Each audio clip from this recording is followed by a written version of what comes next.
Good evening, everybody. How's everyone doing? Good evening. Oh my god, my audio is so loud. Let me knock my mic down a couple dBs here.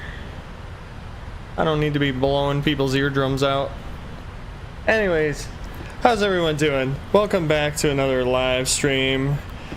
I'm your virtual pilot, Tom, tonight. I'm your virtual pilot, Tom, tonight. That's a horrible intro. Anyways, Tom here. And I'm actually on a little bit of a different game tonight. I'm on Microsoft Flight Simulator 2020, and I'm on VATSIM. Currently flying to Tokyo Narita, and I'm about 15 minutes from top of descent into Narita. Flying the PMDG 777-300 United livery. Looking pretty good. We're over the water right now. Started this flight earlier this morning around 8:30 Central Time, and we're coming on about 11. Well, we're at 11 hours and 38 minutes since pushback, so it was a pretty uneventful flight so far. Kind of give you an overview of where our route took us real fast.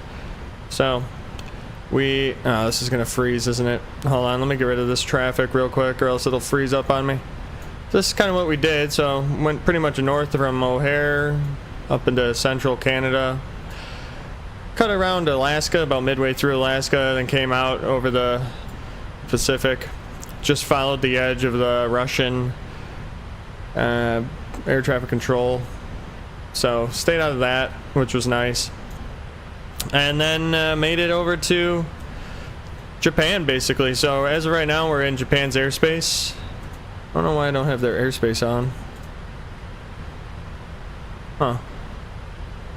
Sure, hide airspace map layers. Well, I thought I would at least have...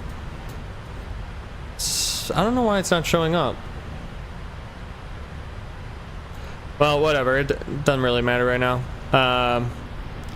And deal with that later. Oh, you know what? Should be high IFR, honestly. That would make more sense. There we go. So yeah, we followed the Russian airspace border almost perfectly, offset by a little bit, and it's going to be a runway 34 left arrival, ILS 34 left. What that's going to look like is, hold on, actually I want to get rid of this. I don't need that. I think getting rid of that, does that, oh, it does kill that too.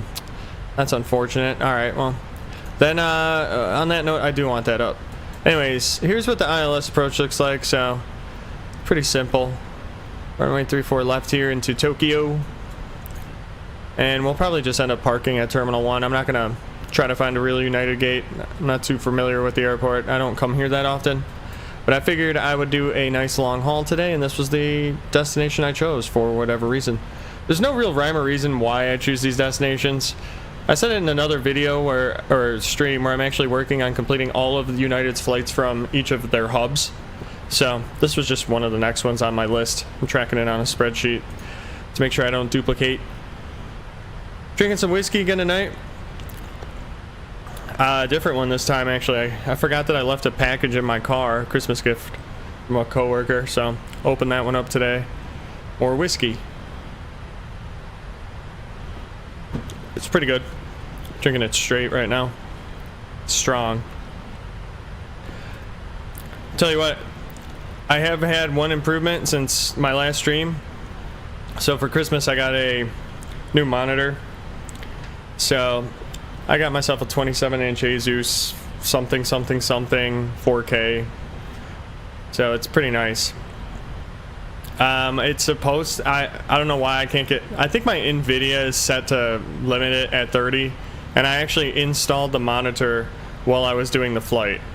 So I don't think I was able to update that so that I can actually get 60 frames, which I don't even think I'd be getting 60 frames. Maybe right now I would, but typical flight sim, I don't think I'm getting 60 frames. That stream we did the other night was a lot of fun. It was a good time, even with like everybody kind of joining as other people were leaving, other people would join up. But it was nice to have like the consistent chat going, and that was wonky when it made me land at that one airport taxi into a building, and then it ultimately let me skip and parked me on top of the roof. That was just strange. That game is just so buggy, but it is fun to play career mode. I definitely can't complain. So we are live on the VATSIM network tonight. Why is that showing NA? I thought I updated Fly Live oh, did I accidentally close out of Fly Live Studio? I must have. Hold on. I had it open and then I must have killed it. Yeah, I did. I hit the X. Alright, hold on. Let me update this for you guys real quick. I meant to have this up. I just hit the X instead of minimized it. Okay, there we go. That should update it. Let's see. There we go. Okay, perfect. That was my fault. That was supposed to already be there. Okay, I need to start looking at my arrival chart. Am I doing E or I forget which one? Oh yeah, I am Supaki. Okay, so that's the shorter one. So that allows me to intercept off of Elgar. And I gotta be above Plocky at 9,000, so let's make sure everything's in here. Plocky, or below, sorry. Alright, perfect. All the VNAV information's in there. And let's check our descent checklist, because we are getting very close. Approach briefing, and VREF information. Let's see what our VREF information is gonna be.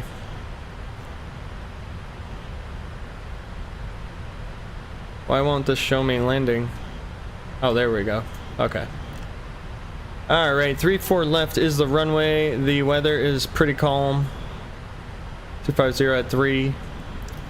299 or 1. Runway is dry. So that's going to put us at... actually going to do a flap 25 landing. I'll put me at 152 for the VREF. Which is not terrible. So we'll pop that in. Everything else is pretty much good to go. Let's get our runway distance ring set up. So we'll go 25, 10, and 4. Because the conditions are looking pretty nice. So that'll get us a good situational awareness. And that's pretty much it for setting that up. So... pretty much at this next waypoint at 0240 Zulu we'll be descending, so about 7 minutes and we'll hit top of descent. I'll honestly probably start descending a few miles earlier so I don't enter as much of a steep dive.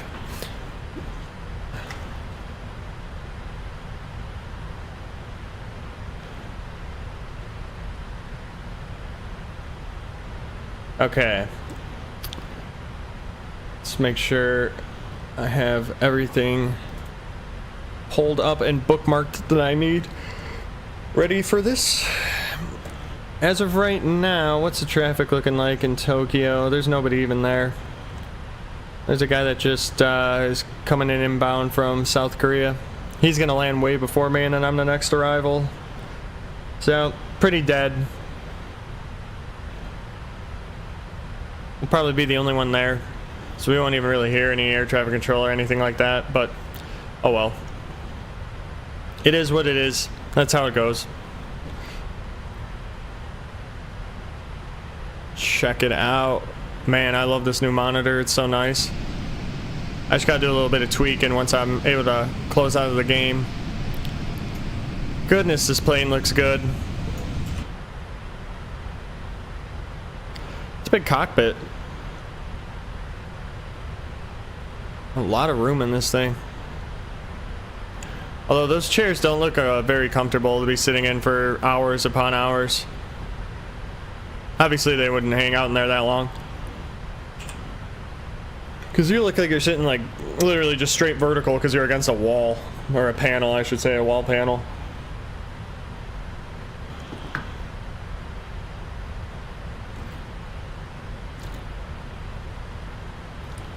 I actually finally got a video uploaded. It's not released yet. I still need to I gotta check it. I was doing some different stuff, trying a different editing style, and I was doing a lot of different stuff with the audio, so I want to kind of play it privately on YouTube through my headphones and off my phone and stuff, just to get an idea of how it sounds on different devices, because I'm really trying to get better at balancing out my audio and the game sound. I'm trying to make it work well. Like when I drive to work, I'll play my own YouTube videos just to kind of check the audio levels from a car stereo, because the car I drive has a really good 32 speaker AKG sound system, so it's pretty high quality, so it gives me a really good idea of how the video sounds after editing and all that, and then having YouTube do whatever compressing it does, which I know it does. I don't think it stops doing that until you have a certain amount of viewers or something like that. I remember there was always that thing about trying to get that codec to play back. I forget what it was called, but I remember always right-clicking and doing the stats for nerds, and you could see what codec it's playing the video through. And I found a way to finally do it. You basically just have to over-produce your video in terms of super high quality, so it won't compress it to garbage.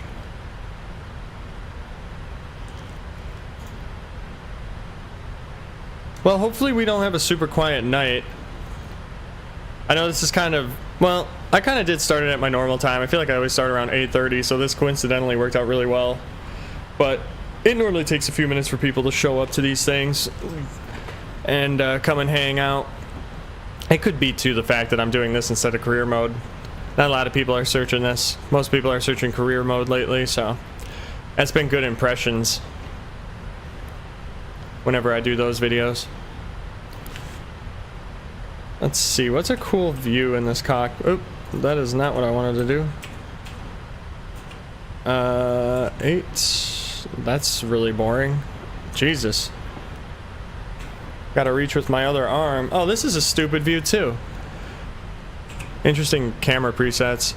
Okay, there is our top of descent message. So let's go ahead and begin. Alright, here we go.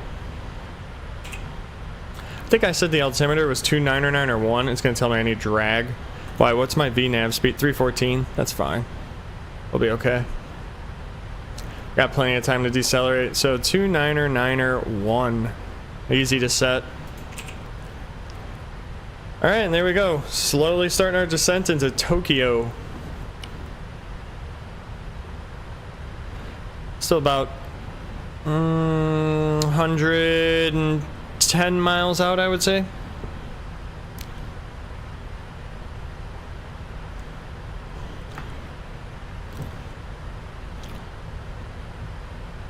The weather's really nice.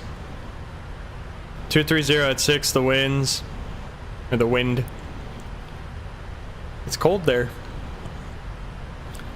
QNH 1013. I should probably switch this to QNH 1013. Perfect. No significant weather reported. Few clouds, 3,000 feet.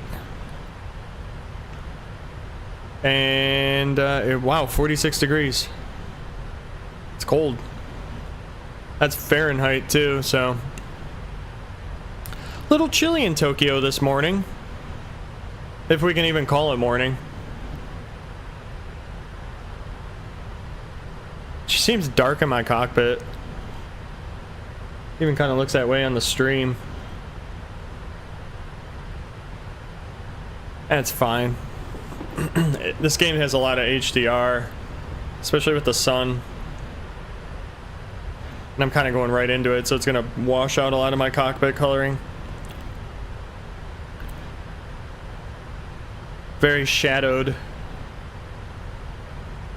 Now, I'm debating on if I start the return flight tonight or if I jump on 2024 and do a flight on there. Well, I probably won't do 2024, honestly. I'll probably just do the turnaround trip, because 2024, any flight I do is going to be at least an hour long, and I'm going to be on the ground close to 9 or past 9. So I don't want to do like an hour and a half or a 2-hour mission on there because I can't stay up that late. I'll fall asleep. I don't want to fall asleep live on stream. That would be stupid.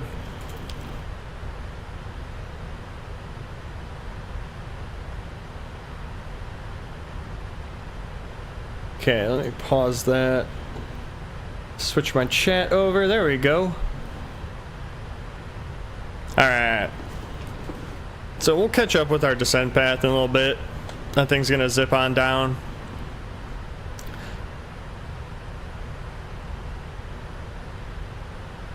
Keeps me a little ahead, which is nice. Nice thing about this way is, oh wait, max 230 at or below. Max 240 above flight level 140. Okay. At or below flight level 140.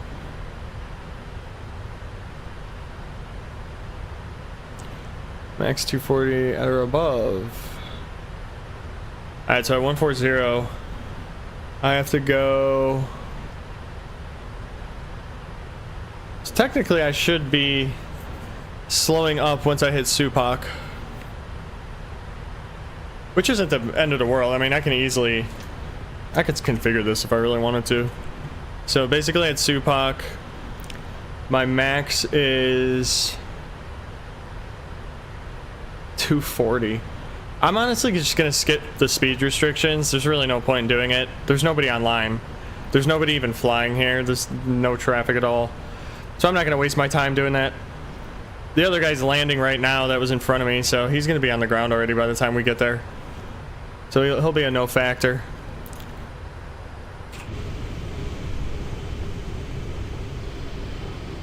Weather's looking pretty nice here. Nice blue water. Look at that sun glistening off the ocean. So beautiful. Absolutely beautiful.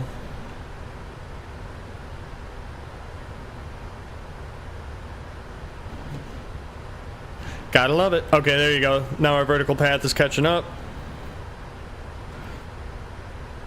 And I can narrow this down a little bit here because we are within 80 miles. Sending through flight level 280. And below 18,000 feet, I'll kick on all my lights.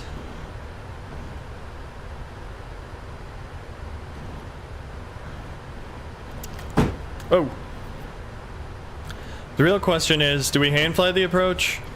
Oh wow, look at the wind. Look at that headwind. Holy cow. 100 knot headwind. I just noticed that. We're passing through a jet stream. That's brutal. I actually didn't have a chance to see what was I doing over the ground most of the flight. I never really paid attention to it. Okay, we gotta speed up here a little bit. That headwind's keeping us very, very slow.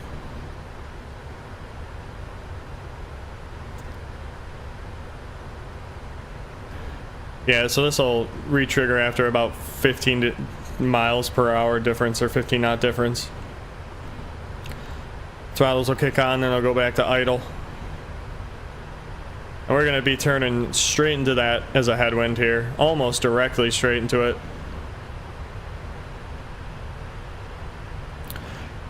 Alright.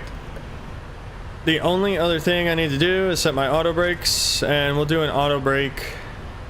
And we'll do auto brake 2. That should slow us down quick enough.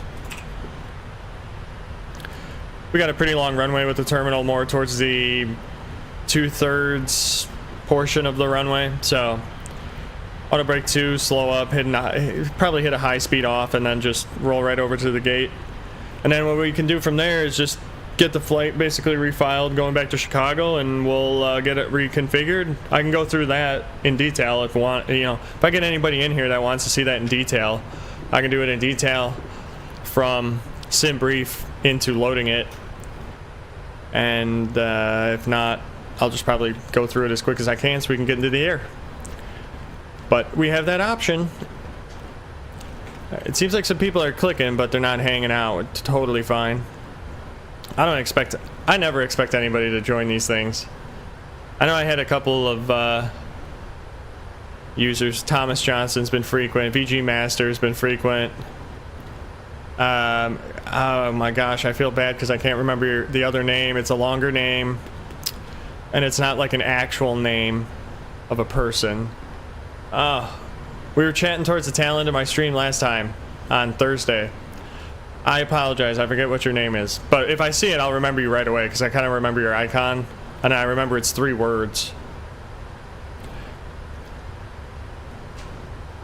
Alright, we are getting ready to descend through flight level 200. Just coming on 12 hours of time here. Probably do this approach with terrain mode on because there's no weather, and I know there's some high terrain just west of the airport.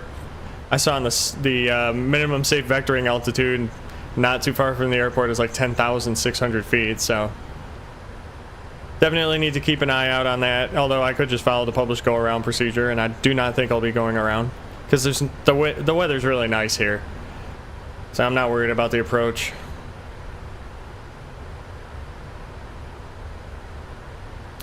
What is the transition altitude?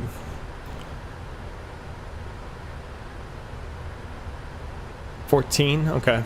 So transition over at flight level 140.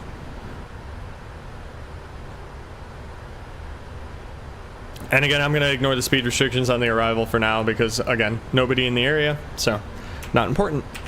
All right, 18,000 feet. I'm going to follow U.S. procedures. Kick all my lights on.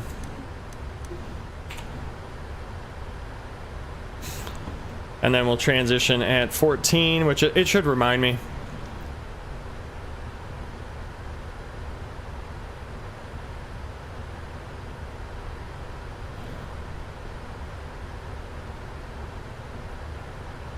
It's been really warm in Chicago the last couple of days, which is nice. I mean, I'm not complaining. It's been, I think it's hit 50 a couple of days.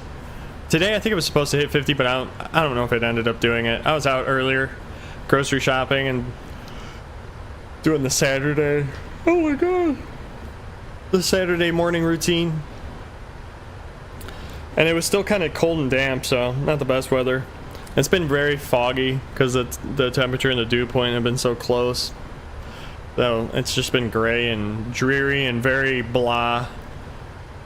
And it's made me not want to do anything, which is fine because typically what I do on weekends is yard work, and there's no yard work to be done because I don't need to cut my grass or tend to any plants because it's winter time. So I'm totally fine with it being how it is.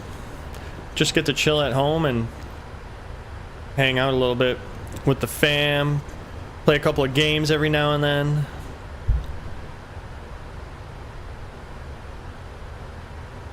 I'll kick on terrain mode. I forget, do I have it set to do water and cyan? I thought I did, but it never seems to work. Oh. Transition. I think it said it was 1012. Let me double check that. 1013. There we go. And I mean, I should be technically going a little slower, but I'm not going to worry about it right now. I don't have a payware scenery for Tokyo, or maybe I do. I actually did buy a bunch of scenery when they were on sale. I just don't remember what I bought it for. I wouldn't think I got it for Tokyo though, because I don't go here that often. So I feel like that would be a waste of money. Or I would do it because it would make me want to go there. It is technically a United hub, so there is that. They operate a pretty big 737 fleet out of there.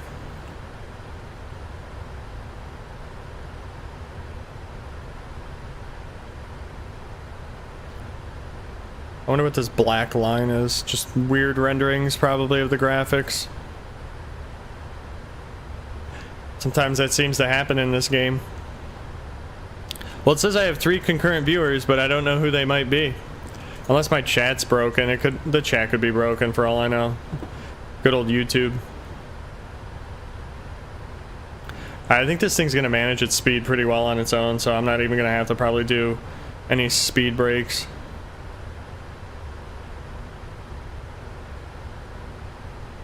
And like the terrain's not even showing up. Interesting.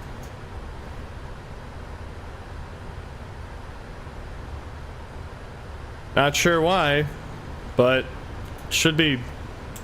You'd think it'd pick up something. I thought I had it on to show the water, but maybe not. Maybe I turned that off at some point. I feel like actually the FMC, you know how in the PMDG aircraft you can go in and actually adjust settings and stuff like that? I feel like everything I did got reset at some point. Because my acceleration height got reset to 800 feet. I had it higher than that. And then one time I did a flight and it's like having me accelerate at 800 feet. It caught me off guard. Maybe I'll pick up more terrain here. Nope, still nothing. I guess technically, not sure what I have to be at Algar at, but hold on, let's see if we can go in here real quick. Aircraft displays. It's not primary flight display.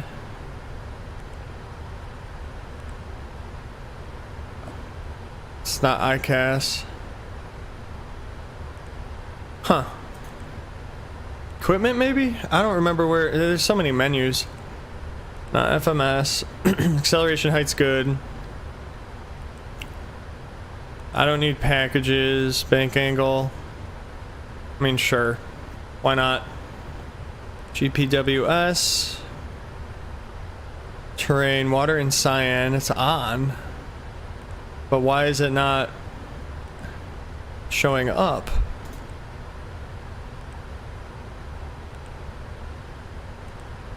I don't know. Yeah, I don't know why that's not showing up. It's strange.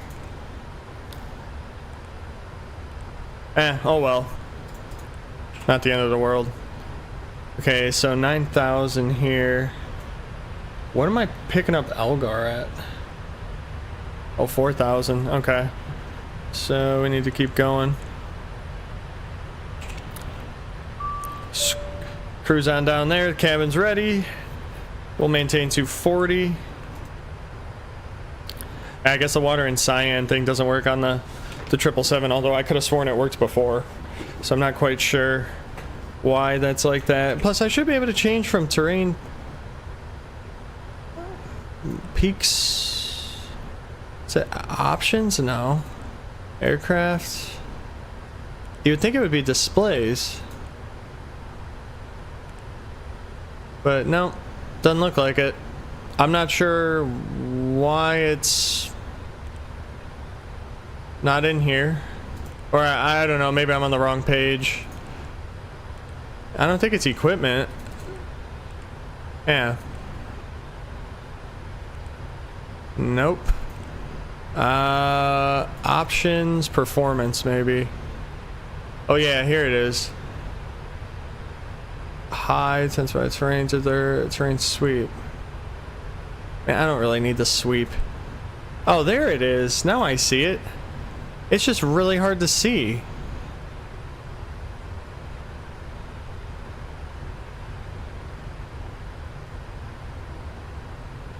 Huh. That's weird. Not sure. Yeah, it's there. I just can't really make it out until I get real close. Because actually, if I do this, you can see it right there. Huh. Weird. Does not show up very clean. Oh god, I made that way too dark now. Can't even see it. There we go. Brighten that up.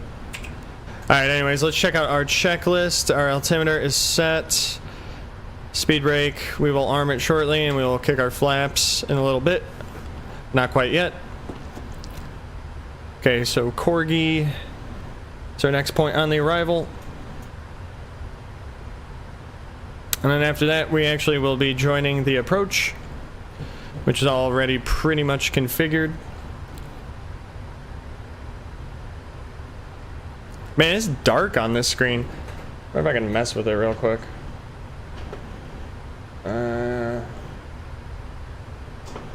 That's worse. That's horrible. That's not bad. Oh. Oh God.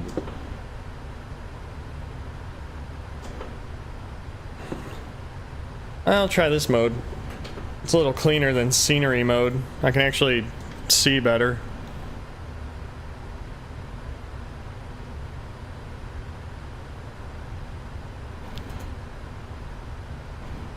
A little more easy to actually see what the heck's going on here. I haven't really, like I said, I haven't had a chance to mess with the settings on this screen. There's so many crazy settings.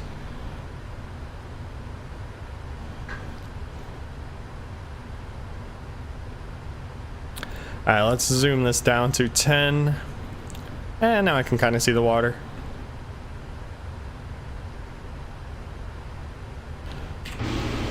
Oh yeah, that looks really good.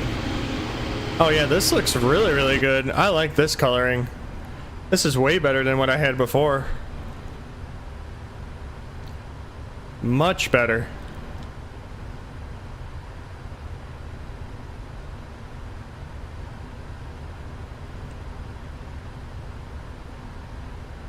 It's taking forever to get to 4,000 now. I just want to get it there. It's so long. Okay, max 230. At or below. Going 10 knots over, not the end of the world. We'll keep it. Not even gonna bother making any radio calls right now because I haven't really heard anything. I'm on Unicom already, so we're good there.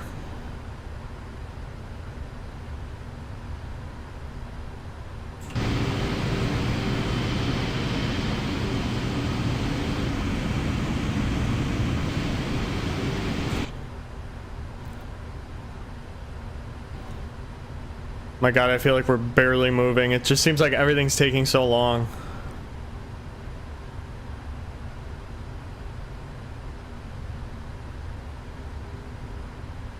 But we're cooking pretty good. We're cruising along.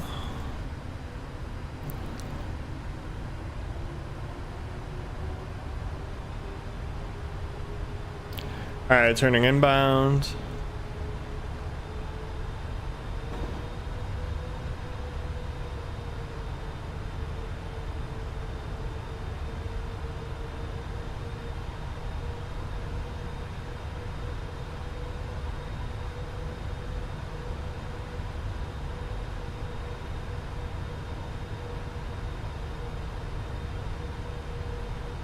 Yeah, what the heck? Why does it look so dark?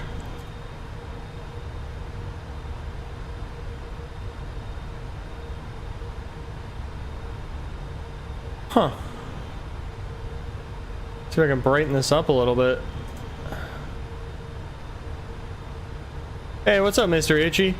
Hey, can you do me a quick favor?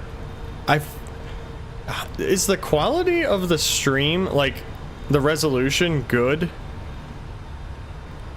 I'm trying to check it on my end, but I can't tell if it's my device that I'm looking at it on or what. It just seems dark. Looks alright to you? Okay, cool. Oops, that was not what I wanted to do.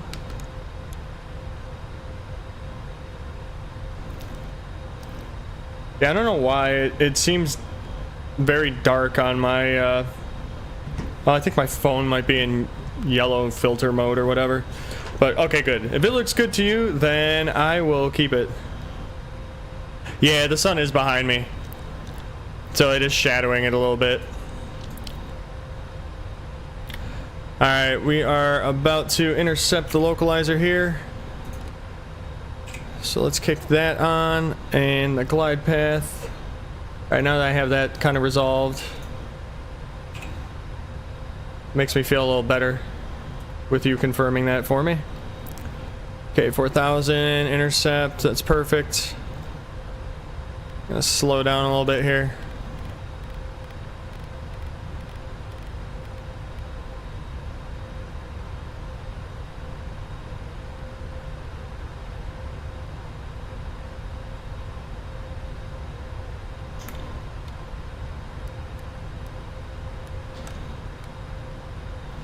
Kick that back on. Okay. Just gonna arm the approach. Set our speed brake. That'll be good, and we'll get our landing gear going here shortly and our flaps down. Oh yeah.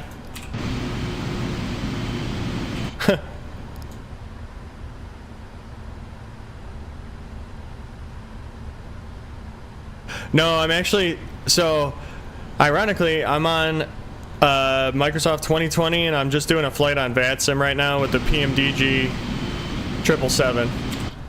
I wanted to do a long haul, so I got sick. I wanted to take a break from career mode for the day, so I'm doing a United flight right now, basically. I've been going, what is this, 12 hours, 13 minutes, so a little different than what I've been doing, but I do enjoy my PMDG flights.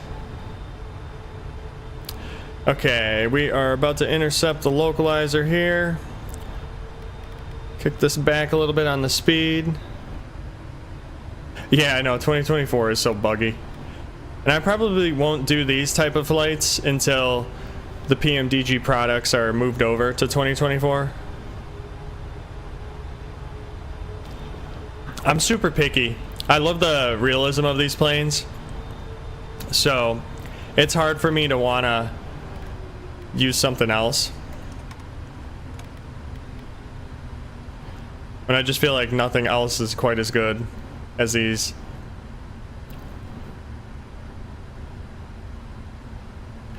Alright. Here we go.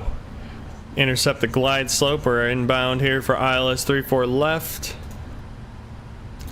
Should I let this thing auto land itself? Just for fun?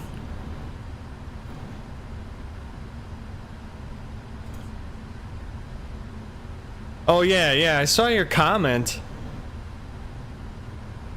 So yesterday, or not yesterday, Thursday when I streamed last, I was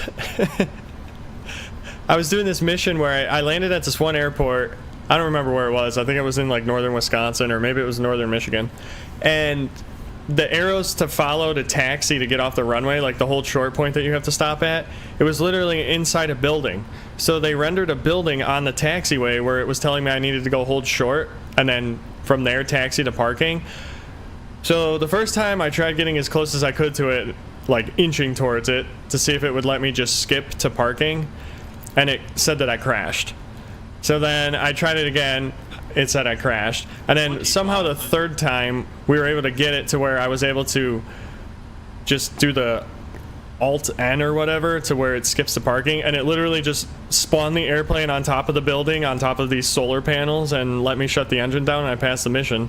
And it only dinged me, I think, 71% for the aircraft, like taking care of the aircraft. So I didn't destroy it, but I know you actually had your own company. I haven't created my own company yet, but I probably will soon. Alright, we'll do an auto land then. I'm gonna get this thing set up a little bit more. I think my VREF was 152. Okay, cool. Oh, it's gonna yell at me because my gear's not down.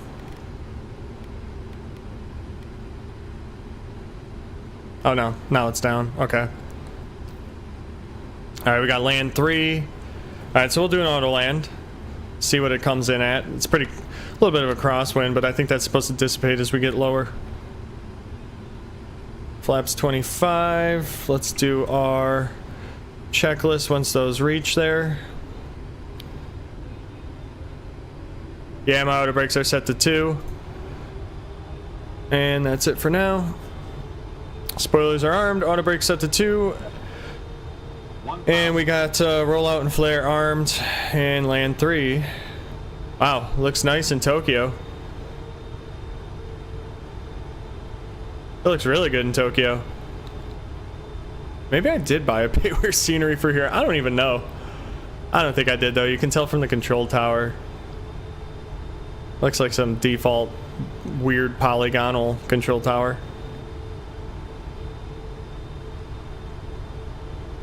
No, it's got a little bit of a cross when it's fighting. 500. Oh, you had the citation. I would recommend, I always recommend the PMDG products. They're probably one of the best, I think, out there for, especially if you want the 737 or a good 777.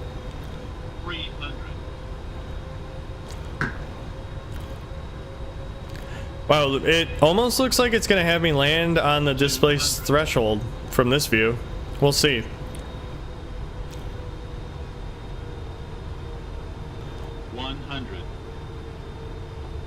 Interesting. Look at this. Autoland is going to have me touch down before the displaced threshold. Very strange. And it's going to drift me far to the right. Or left, I mean. Huh. That's kind of messed up. So I'm guessing I don't have a payware scenery then. If normally they're a little more accurate than that.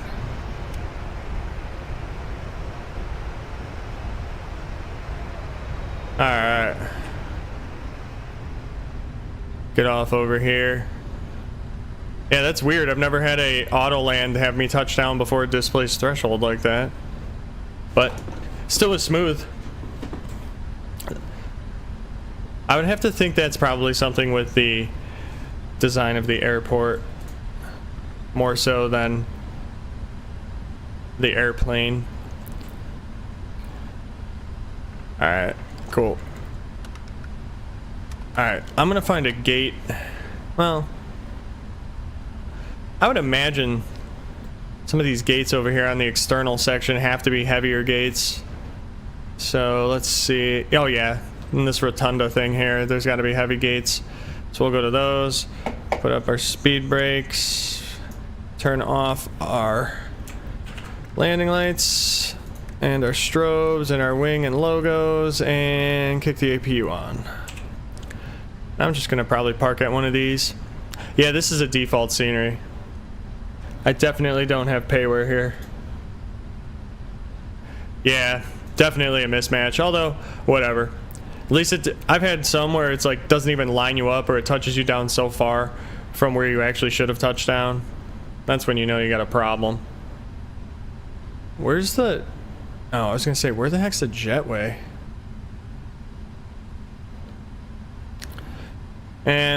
I don't know what the... Well, hold on. Let me see how accurate GSX is. Because if I can get this gate to pull up, then we can actually use guidance in. Oh god, it's not... I'm at 23... Oh, maybe it is. 23?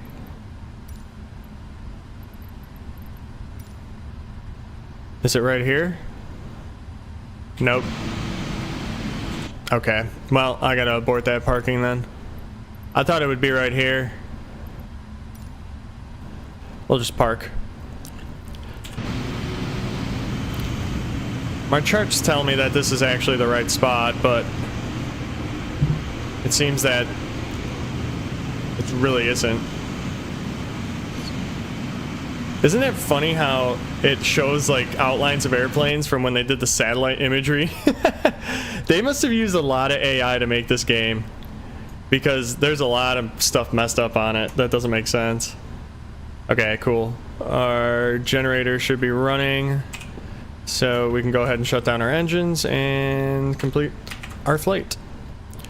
Turn the beacon off, runway turn off and taxi are off, seatbelt sign is off, and I'm gonna kick off our transponder for now with my beautiful squawk code of 1234. Yeah, this is GSX is really good. I don't know what this gate is though. We'll see if it lets me deboard here. Oh, gate 31. Okay. I don't know why there's a sad face, but whatever. Let's just go with niche air, whatever that is. Alright. Cool. Let's watch these little guys drive. Oh yeah, I noticed that when I was messing around in it the first time. Yeah, they had to have done a lot of AI generation. The clouds are definitely better in 24 though. I mean, these clouds aren't bad because I was used to P3D clouds, which were atrocious. These ones are pretty solid though. Request ground power, of course. I'd love ground power. Uh-oh, hold on. Why is my wife messaging me? Huh.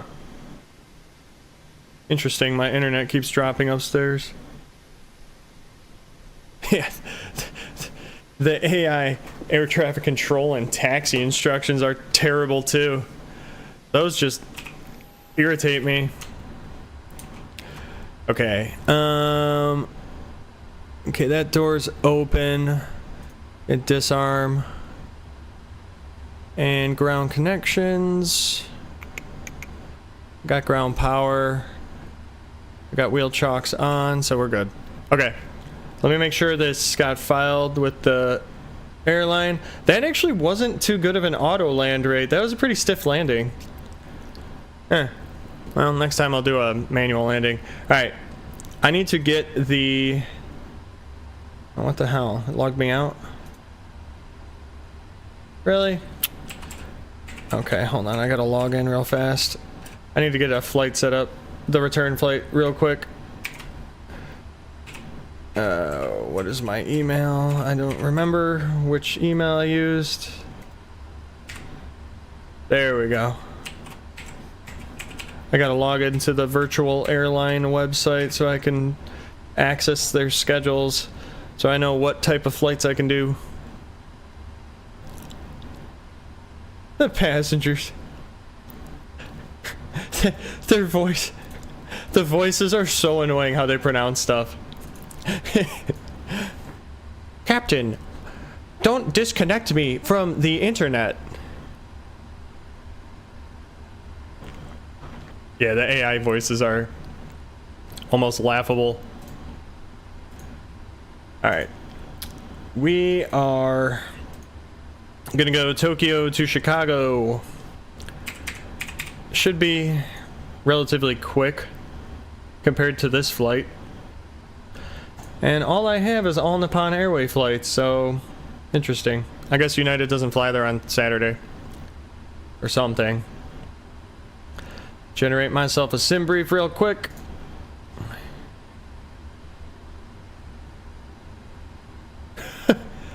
I haven't had him say that yet. I just deal with the like the VIP ones, and the worst was the sightseeing ones. Those conversations were so stupid. It was laughable. The sightseeing, like very first one you do, was hideous. Oh wait, what am I doing? I don't want to edit this flight. I want to go to the new one. Okay. Dashboard. Let's get this set up. Oh wow. Okay, they're taking us the quick route. I like that. That's even better. I'm not going anywhere near polar on this flight back. Okay, 777-300ER. Let me get my ETOPS rules set up real quick because I only want to stay ETOPS 180. And we'll calculate that out. Perfect. Awesome. Alright, let me get that generated. Oh, I know. The airport I started out at is not too far from my house, and then the spot that they made me fly over in the mission is literally the armpit of Chicago. It's just a dump. And they're acting like it's so nice. Oh my gosh, it's so beautiful. I'm like, it's run down and trash. Oh, what the heck?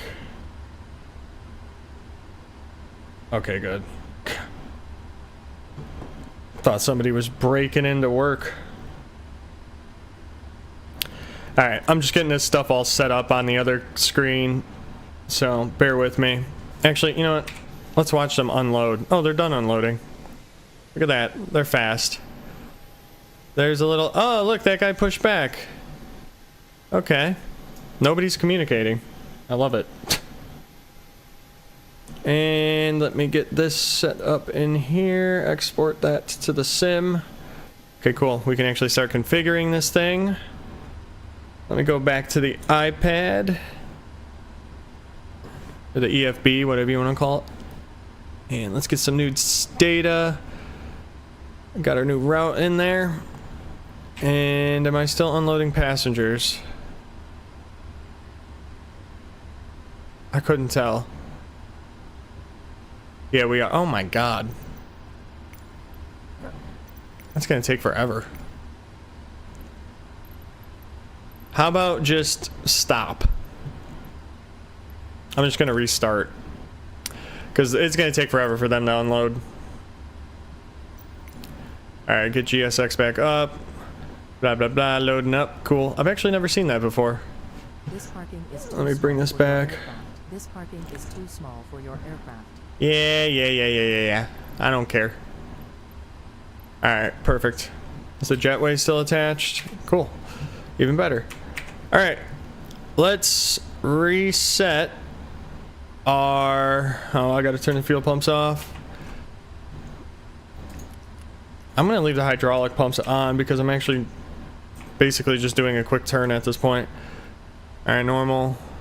And shut down. Alright, let's reset everything. And go back to normal menu, pre-flight. Cool. And on the FMC side, we need to load up this new route. So let's request it and pull up the sim brief. Set payload, set fuel, and select the route. This is why sim brief is so amazing. I love it. Speeds everything up. Between that and then Navigraph.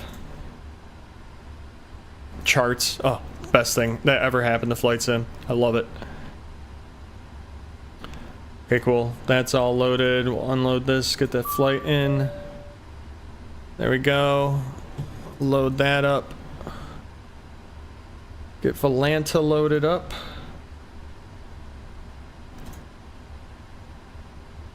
Alright. Awesome. So we're going off 16 right. Oh, that's even better. That's the runway I just landed on. The other end though. Nice short taxi. And ILS 27 right. No way. I can't land 27 right. Too heavy. 27 center. Not used. 27 left then. There's no way in heck I'm landing on that runway. Okay. ILS off of Vogler. Okay, cool. Everything's pretty much good to go here. Oh my god. You just totally reminded me. I used to do the same thing. I used to pull them off of myairplane.com, and I had just a folder, like a filing cabinet full of them. But I did that all the time. I had so many of them. It was insane. And then it's insane now that like I can just pull them up on here. I think it's weird that I pay for a subscription for them just for the purpose of flight simming. But you know what? It's worth it. It's nice to have them. It really does add a cooler experience. Golbo to departure. And then into Chicago is probably what, the Fight 7. Yep. And I'm going to be coming in on ILS 27 left off of Vogler on the Fight 7 off of Zipper. Cool. Alright, we'll activate that up. I'm going to get the legs route data loaded. No, I never did Battle of the Airlines. I don't actually know what that is. You have to explain that one to me.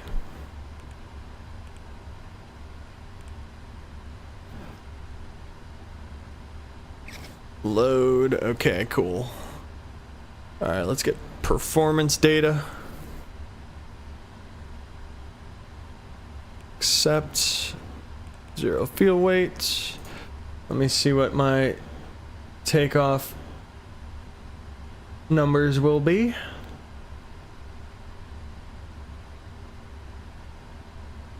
All right, we are looking at a derated takeoff 1 with 44 degrees. That puts me at it's a flaps 5 as well, so 172. Oops. Flaps 5, 172 for V1, 175 for VR, and 180 for V2. Center of gravity, 5.5 on the trim. Holy cow, look at how aft that trim was. Jesus. It's gonna take me 10 minutes just to reset it.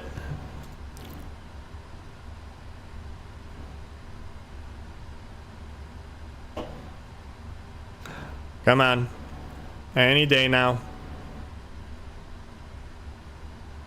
Alright, 5.5. Set. 180.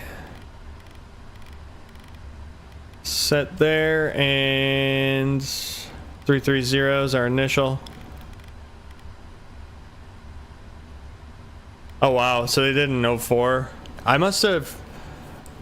probably was around when it happened, but I didn't know about it. Because I want to say I joined VATSIM in 05, but I've been playing 2004, obviously, before then.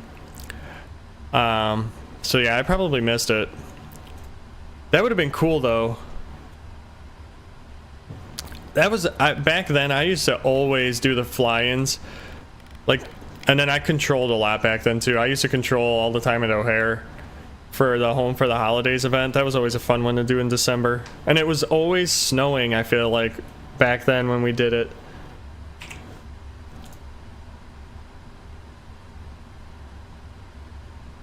Oh wow, cool.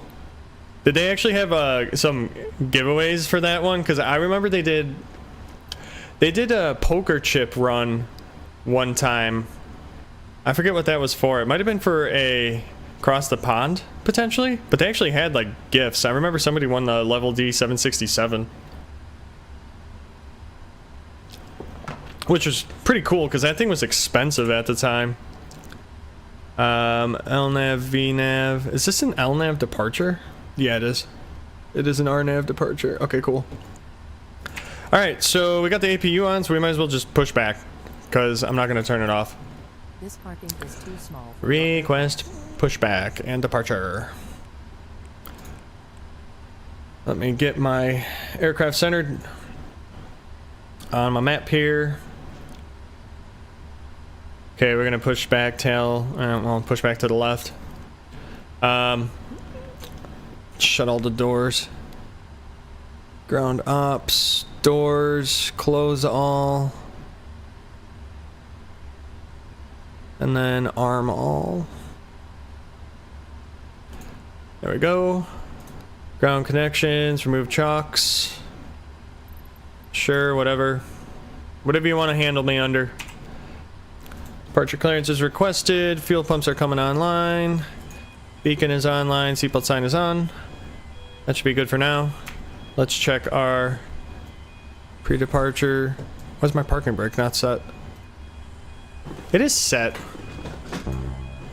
Well, I guess I gotta reset it. Oh. Oh, geez. Hydraulic panel. Fuel pump's off. No, I'm not on shutdown. Well, whatever. I have the checklist. I'm not resetting it. I don't care. RTO. Before taxi. There we go. Anyways, let me read your message here. There were scripted and highly modified map flies involved to track pilot's progress. It was amazing. Huh. That's pretty crazy. And was that on VATSIM? Did they do that on VATSIM?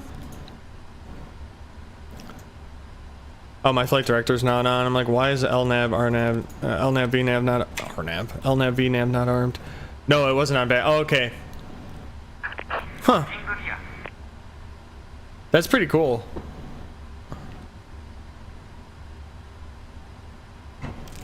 Yeah, I never did it or heard of it then, because most of the stuff I did, like I flew for VAs, but it was always VATSIM. And like doing group flights and stuff like that. It was so much fun. It was a good time. I miss those days. I would come home from school and just start a flight and just do my homework during it and all that. And I would just fly until basically bedtime. It was like, oh, Jesus, I can't even understand this guy. What is he saying?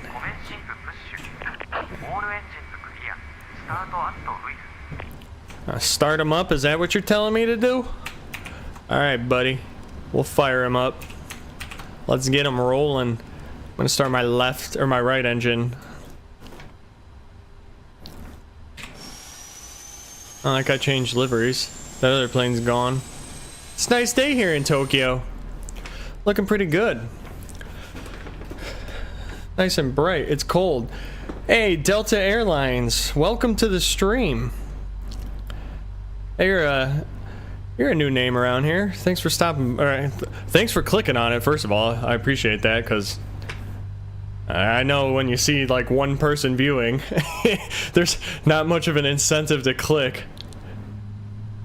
So thanks for stopping by and checking it out. I appreciate it. You're just in time for pushback. Oh, you know what? I need to update this.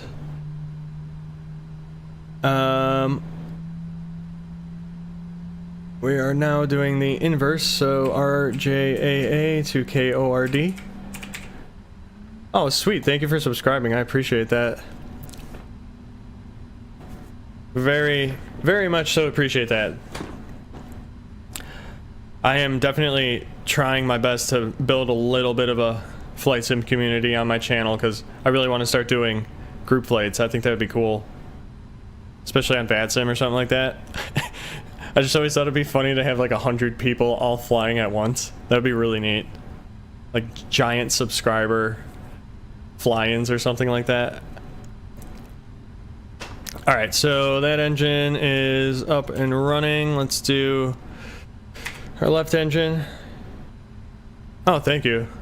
Yeah, I've been doing a lot of flight sim stuff lately. A lot of live streaming. Career mode, you probably saw. But I used to do a bunch of other more video game related stuff back in the day. I swear this guy's like half speaking Japanese and half speaking English. RJTG Center. Is that covering here? Who is this covering? We might have air traffic control on. Let's see. We have air traffic control on. Even better. Okay, cool. Let's see when he wants us to contact him. What even position is this? Tokyo South. Itsuki Morimoto. That sounds pretty cool.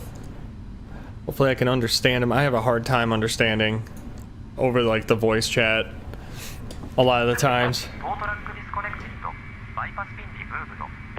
Yeah, could you imagine if VATSIM was on Xbox? That'd be so cool.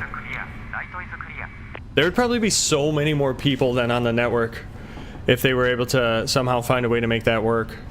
It's like right now there's, I mean, they have 1,080 connections right now. That's not bad for a Saturday night, especially when Europe normally is the big player in this network and they're all asleep right now. Okay, flaps 5. And I'm going to do a flight control check, but you guys aren't going to see that because I'm not going to pull up the screen, but I know they work. That's what we're going to do here. We're just going to say we know they work. I'm going to turn my taxi light on so I blind this guy. Get out of here. I just want to move. Thank you. Alright, bye-bye. Yeah, VATSIM adds a whole different level of immersion to this game, or realism, whatever you want to call it. Immersion, realism, it's all the same. Alright, we're going to taxi to runway 16 right, which is basically just going to be a right turn up here. I'm just going to keep going until this controller tells me to contact him. Sometimes they just leave you alone because there's no traffic in the area. which is totally fine. Because, again, I don't know if I'd be able to even understand this dude. Or it'd be the most broken English ever. Oh, great. Did Navigraph freeze on me? I think it did. It did. I think I'm gonna have to reload it. Ah, what the heck? It's loading right now. Oh, no, there we go. Okay. It's just dragging. The ATC feature they added to Navigraph, it's brutal on the game, or on the program. It just... Oh, now they're not using 27 left at Chicago. Well, that doesn't matter. I'm not going to be there for another 10 hours anyways, so... Not too worried about it. Alright, so we'll just take this all the way to the end. Oh, there he goes. He just hit me with it. Please contact me 1205. I'm just going to keep taxiing.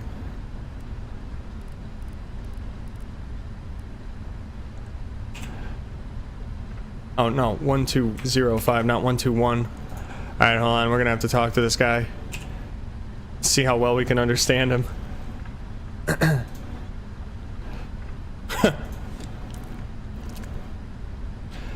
Tokyo Center United 152, heavy taxiing, runway 16 right.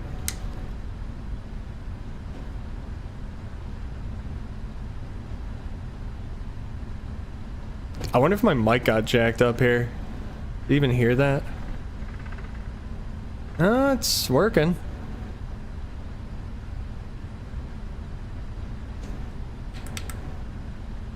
I don't think he heard me. Yeah, he doesn't want to talk to me.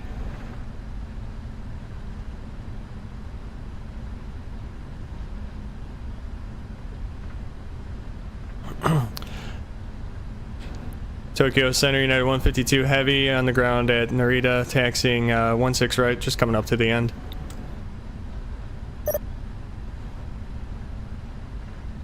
Zero? Ah, what the heck? Alright, hold on. Microphone. Hello? Oh yeah, it is not coming through. What the hell? You guys can hear me though.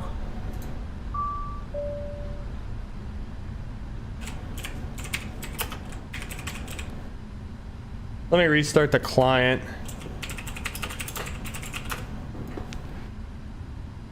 Alright, disconnect. Let me restart. It was, you know, it did give me a voice server issue earlier. Let me restart vPilot real quick. Because the mic should work.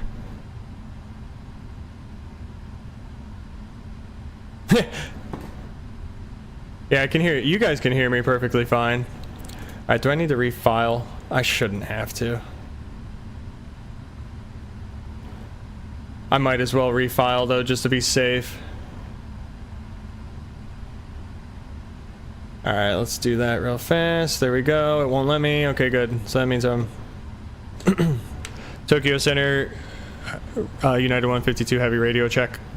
United 152 leading 5 and clearance for you. Ready to copy. We're ready to copy. United 152 clear to Chicago Airport via Gulliver 2 departure, flight bound route. Maintain flight level 230, scope 1353. Alright, United 152 heavy is cleared to O'Hare via the Gulbo 2 departure. Maintain flight level 230 and then squawk 1353. United 152 lead is correct report when ready for departure. We will call you ready for departure. 1353. Beautiful. Alright, there we go. He's pretty easy to understand. Scope 1003. Score 1006, H982, heavy. Tokyo Water Sapania 16 Express, Water 1, so we just construct heavy information Alpha.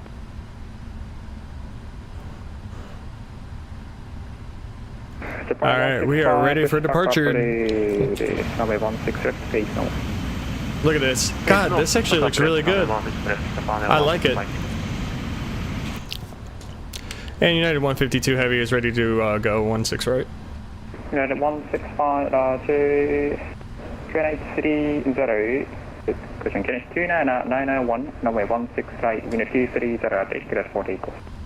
Clear for takeoff, 16 right, United 152 heavy. Alright, well that's nice of him to actually give me 29901. You didn't understand a word he said. Yeah, it's you almost have to anticipate what he's saying because it is hard to understand what he is saying. I'm gonna line up and kick my lights on real quick. Alright. 230, I gotta reset that in my MCP.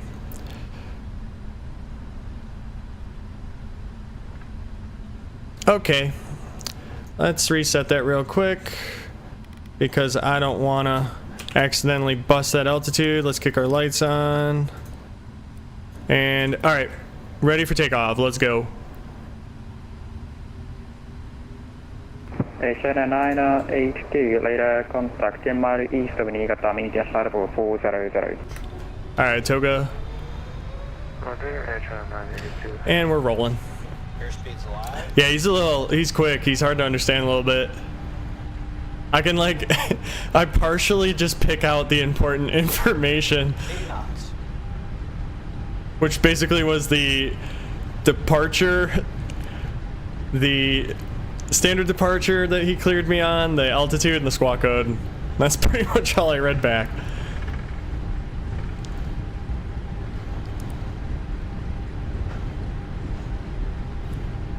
V1. Rotate. Alright. V2.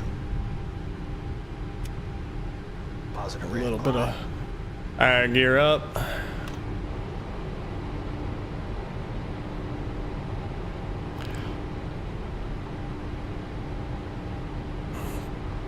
Pretty nice departure. I'm gonna kick the autopilot on because then I can pay attention to comments a little more.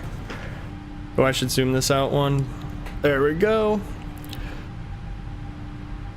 All right.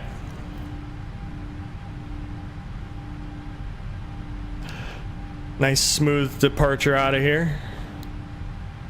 I like when it's nice and simple.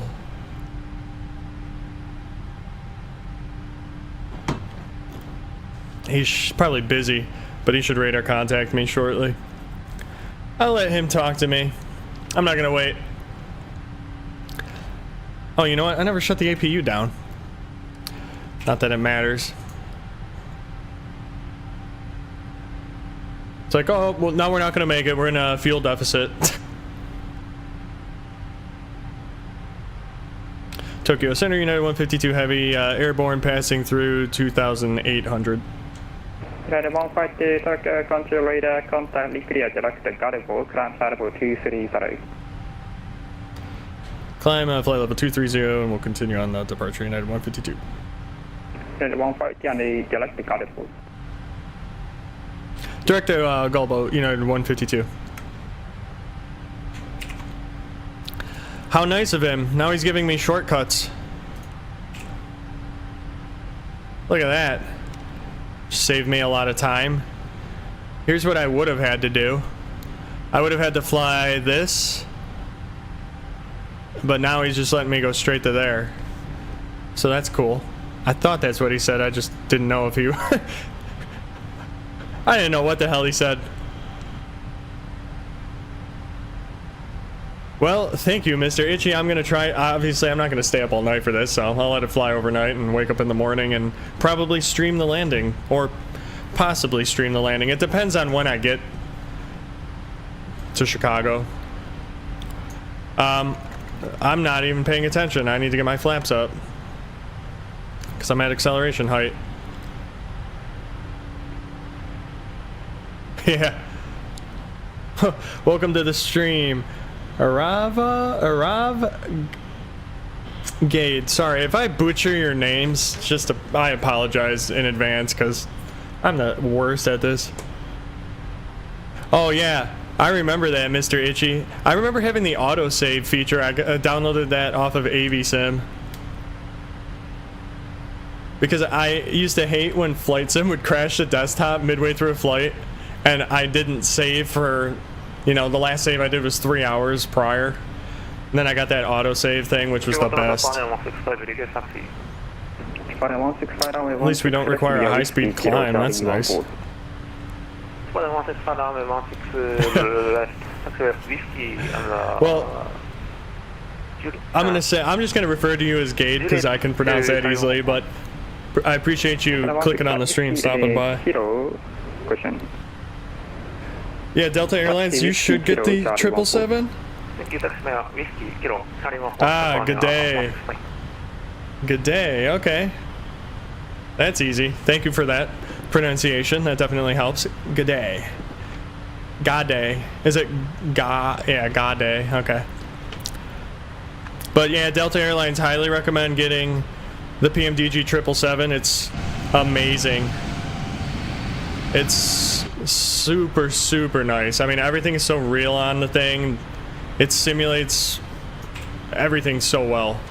Probably one of the best things. Hey, you're very welcome, Gade. Yeah, Microsoft 24, it's brutal. I don't know why they decided to stream everything. I know the PMDG 777's expensive, but it's very well modeled. It's super worth it. And the support on it's solid. I mean, there's very little bugs with this aircraft. So, I always recommend it. But yeah, that game is super broken. It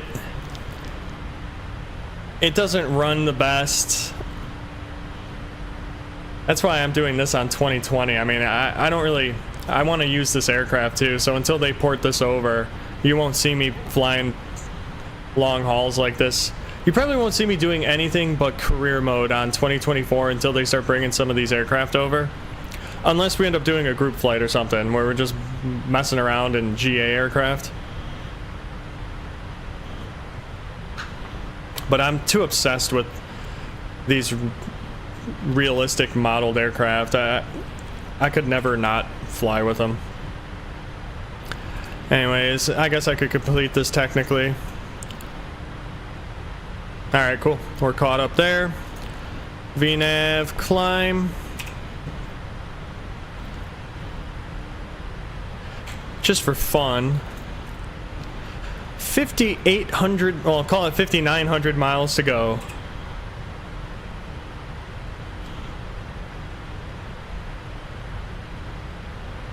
Oh, you had the Thrustmaster? I had really bad frames one time in career mode, but it was like only one, it was only one time. I had to, it was only during a mission too. Like once I got out of the mission and went into another one, the frames corrected itself. But it was weird. The second I got in the air, 5 frames the entire time.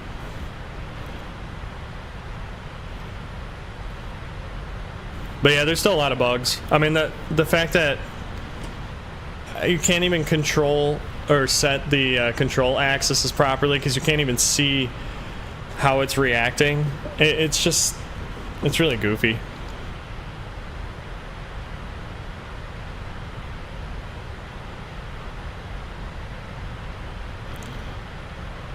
You're at LaGuardia?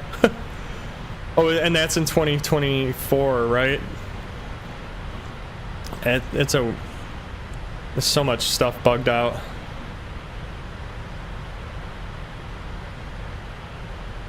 Yeah, the only thing I've done outside of career mode in 24 was I wanted to test out the Vision Jet right away, so I just messed around, putzed around in that thing. And then I tried doing a flight in the 737 MAX from O'Hare to Milwaukee just to test out how well it was modeled with the FMC and the autopilot and all that. And I'd give it like a 6 out of 10. And it wasn't super buggy, but like the auto throttle was really weird. If I were to simply touch my auto throttle, it would technically override the autopilot auto throttle, but then I would have to recycle the switch on and off for it to turn back on. It was weird. I couldn't find a way to not override it. Like in this, I can change my throttle on my yoke right now to whatever I want, as you can see right there, but it's not going to actually affect my auto throttle setting. I don't know, you'd think they would just leave a lot of stuff that was good in 2020 and bring it over to the 2024, especially key bindings. United 150, ground maintain flight level 330. Climb maintain flight level 330, United 152. But of course they did not do that. I don't know why. Stuff like that. I don't know, you'd think it would just be common sense.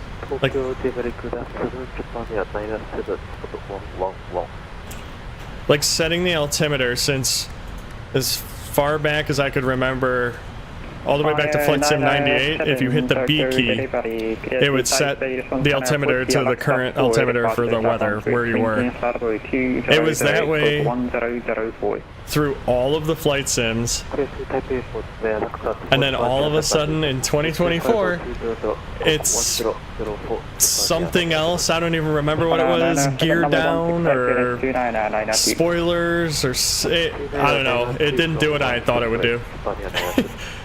I never understood why they do that stuff. Anyways, let's get some exterior shots. No, there's really nothing to see, unfortunately.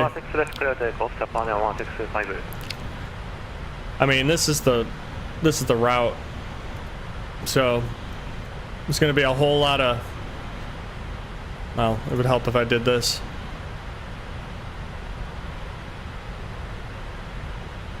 Actually, wait, let me unfollow because it's just going to keep updating. This is our route, cutting across the Pacific here. And then we'll come in through Seattle.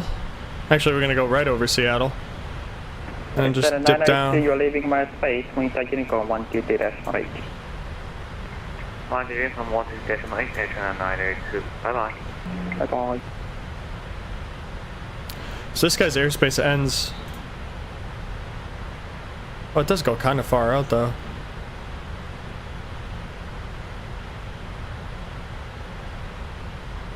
Oh, you know what? That's okay. It's depicting the oceanic. Huh. Temp balloon releasing. Interesting. That's weird. All right, back to the chat. Oh no, I just landed from O'Hare a little before you joined. I did O'Hare to Tokyo and just landed in Tokyo, and then I am doing the flight back now. So I started the stream a little bit before the descent into Tokyo, and then now we'll do the return leg.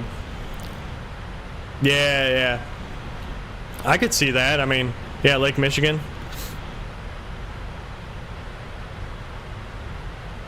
Oh yeah, O'Hare to Dubai on the 777. I wish they had a, well, they might actually. I want to get a good 787 because, well, I can do the same flight in the 777, but I did in real life when I went to Australia, I did Chicago to Auckland, New Zealand, which was, that's the longest flight out of O'Hare. And I'll simulate it with the 777, but I'd like to have the 787. But I have never messed with any of the paywares. I've never actually researched which ones are good, so that is kind of on me. Japan 165 to consolidator contact ground air service variable 210. 165 to 210.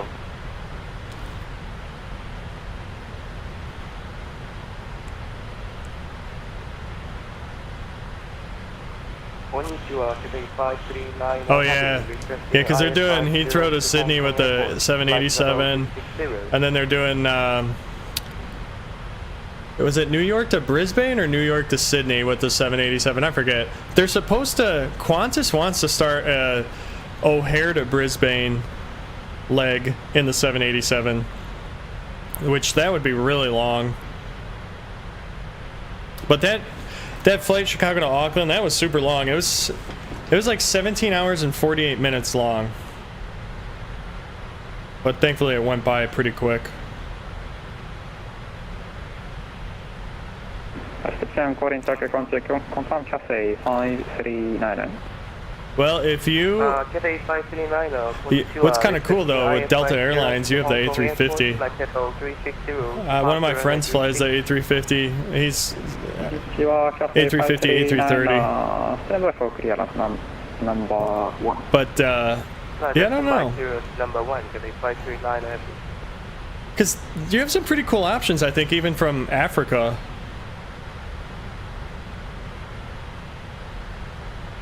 Thank you, I appreciate that. Gade. I gotta remember that.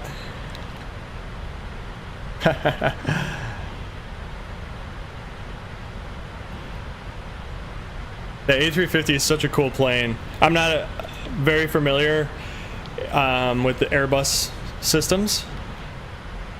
I know Boeing very well, but I do love the A350 cockpit. I think it's so cool in real life. That thing looks like it's more futuristic than the 787 cockpit.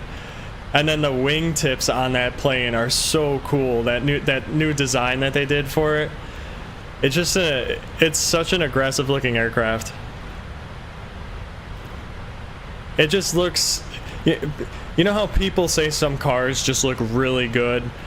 That A350 for an airplane just looks really good. Yeah, I'm not sure why either. I always thought it was cool though how they had the 777-300ER, and then United got it when they merged with Continental. Because one of my friends from college, he flies the 767 for United. And it's so weird seeing the 400ER variant because it has the 777 cockpit in it basically. Roger, clear to Hong Kong International Airport, Eastern 5, departure runway 36. Yeah, the 777-300. I mean, when you think about it, the 777s, that's an old plane now. For what it is, though, it's still super high tech. But when you think about it, I mean, that thing came out in the just around the mid-90s. I remember flying on it very early. I flew it to Orlando during spring break, so they brought it because of demand. But yeah, the 200's a workhorse. What the heck is this guy got going in the background? It's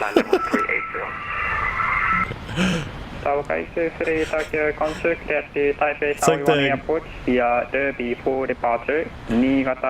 these guys are noisy. Maintain 10,000, expect level 380, scope 1005. The 300's cool because it's just so long. You can just tell, you can easily tell the difference between a 200 and a 300. Maintain 10,000, expect level 380, and squawk 1005, star walker 863. But I think technically the 777-200LR is the longest range variant of the 777. I might be wrong with that, but I think the 200LR is the longest variant. Tokyo Control, Aurora 4543, Narita stand 102, konnichiwa. Request for clearance to Южно-Сахалинск. Did he just say konnichiwa? I think he did.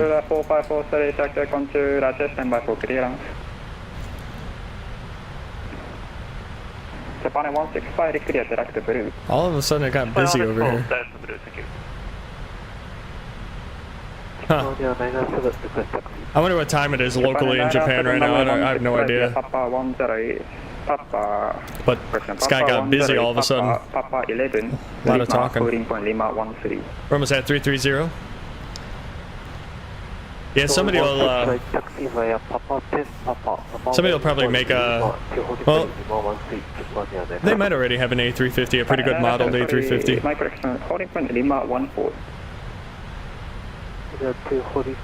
Alright, I'll be here, Delta. We will just be continuing our cruise. Blinded by the light.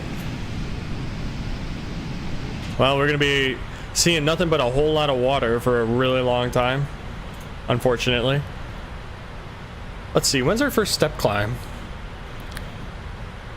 Supposed to be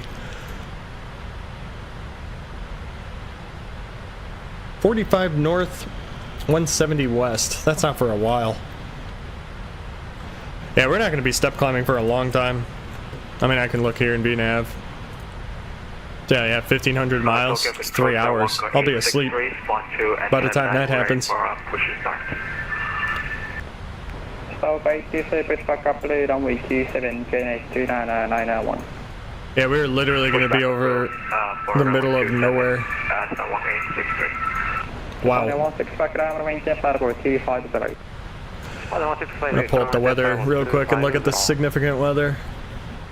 See if I have any storms that will be flying near or by or whatever. There it goes. Go ahead, Aurora 4543. Aurora 4543 clear to destination airport via Tesla H departure. Kimin transition Lapan switch. We're gonna pick up a good jet. And then just a lot of turbulence. Clear to destination via Tetra 8 departure Kimin transition. Flight level 230, squawk 1006, Aurora 4543. Holy cow, look at that tailwind. That's the jet stream I was talking about. 16 left, Aurora 4543. Huh. Aurora 4543, that's a departure runway 16 left, QNH 299 Wow, I don't think I've ever had 150 knot tailwind in this game. Runway 16 left. Look at that, we're going 638 over the ground. Let's see, what could we... 12, Aurora 4543. Aurora 4543, QNH 29988 inches. QNH 2988 inches, Aurora 4543, sorry. I'm gonna see what... 150, you're leaving my space point, Unicom 122.8. Switching over to Unicom, thanks for the ATC, have a great day. Okay.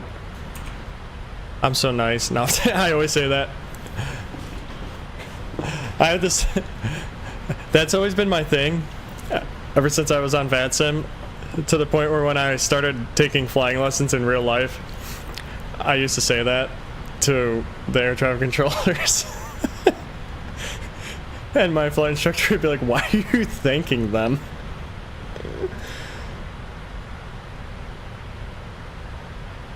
Alright, 650. That's fast. I don't know if I've ever gone that fast.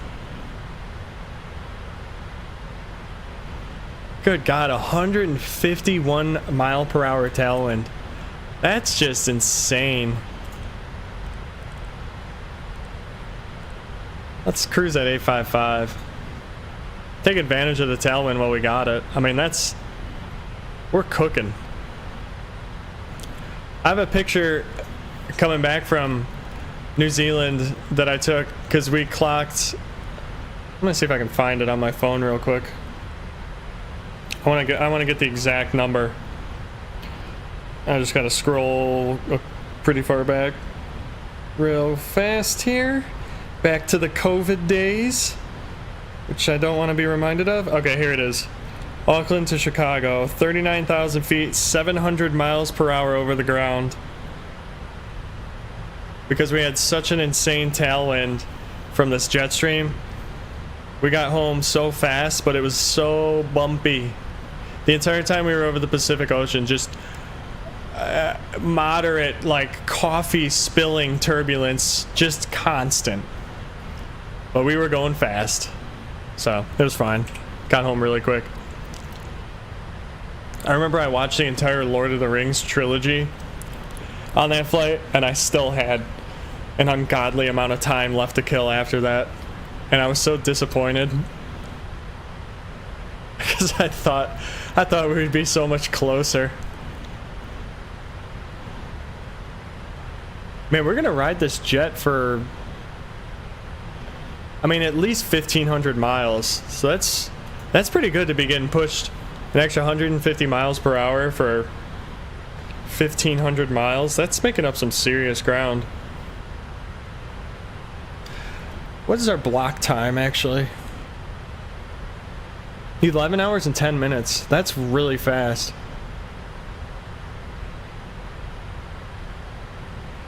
This flight's normally way longer than that. Okay, so now that we're at cruise, There's really not much we need to do. I mean, I could program ETOPS. Maybe I'll do that. Yeah, it does feel like 15 hours. I think it's normally, well, the return flight, it took me over 12 to get there. So yeah, I'm shaving off about an hour.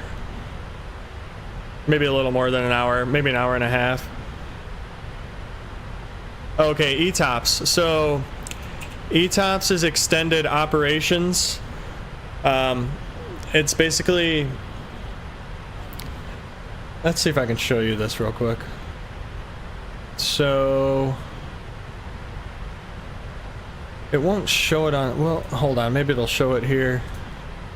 See if I can show the briefing. Okay, perfect. All right, so what ETOPS is, let me hide this. So it's extended, let me get my comments back up so I can see that. Extended operating range. So basically what it allows you to do is, there's rules where once you're 60 minutes outside of an airport, you enter ETOPS. Meaning this circle right here means I'm 60 minutes from the closest airport, which would be RJSS as an alternate. So once I go past this waypoint, which is now called the ETOPS entry point, I'm now in a, it's basically a rule saying I have to be within 180 minutes of an airport at all times throughout my route in case of a engine failure or needing to divert. So what this is showing is I'm within 180 minutes of UHPP, which is this big circle around it. So anything within this big circle is 180 minute range. And then my next ETOPS alternate would be Alaska here, which I think that's Kodiak, Alaska. So this big circle is 180 minutes of flight time from Kodiak, Alaska. So what they do is they determine your equal time point, saying, okay, at this point here, I'm the same distance from, well, the same time to divert to this airport, or it would take the same time to divert there, or it would take the same time to divert there. So anytime something happens before this equal time point, I would divert to this airport. If it happens after I cross that, I divert to PADQ. Yeah, I wouldn't go to Russia. F that. They'd probably detain us all. And then when I exit ETOPS is when I'm within 60 miles of this airport. So that's my exit point. So then what you can do in the FMC is you can actually program in these airports and then make the range arcs so that it's displayed on your map here. So I can actually do that real quick. It's pretty easy.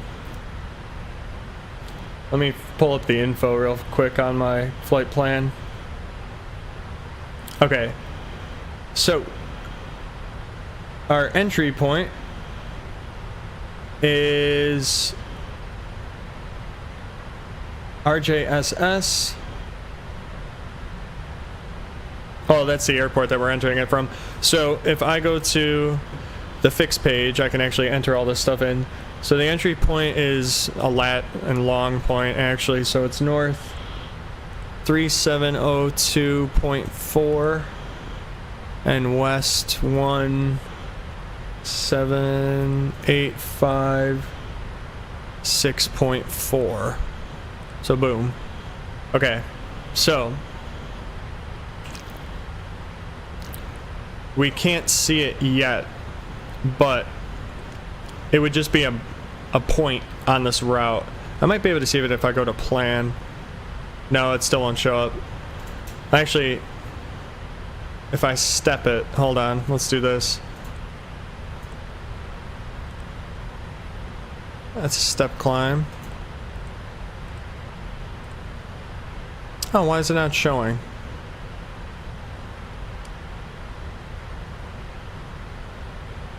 Oh, I wonder if I already passed it.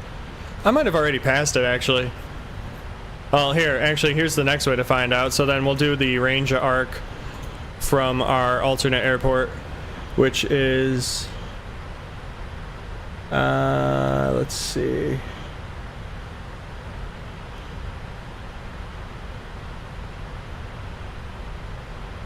What is the range arc here? So my first one. Oh wait, that's not even the right point. I combined 2 points. Hold on. I read 2 separate lines. This stupid flight plan is super small for some reason. Let me full screen it. Then I'll actually be able to see. Okay, so where'd it go? Here, actually, I can show it on here. OFP. Let me scroll down. Show it on the screen. All right, here we go. Okay, so this is the ETOPS stuff right here. This is the ETOPS section of the flight plan. So this is just a, consider that like you're looking at an Excel spreadsheet and that's the column headers. So ETOPS, suitable airport, basically elapsed time, distance, and then there's a bunch of weather conditions and all that stuff, that fuel burn, blah, blah, blah, blah, blah. So the entry point right here is this point. That's what I got to put in the FMC. So we'll copy it in real quick. So it's, oh, damn it. Hold on. That's not going to work because it's just going to keep disappearing.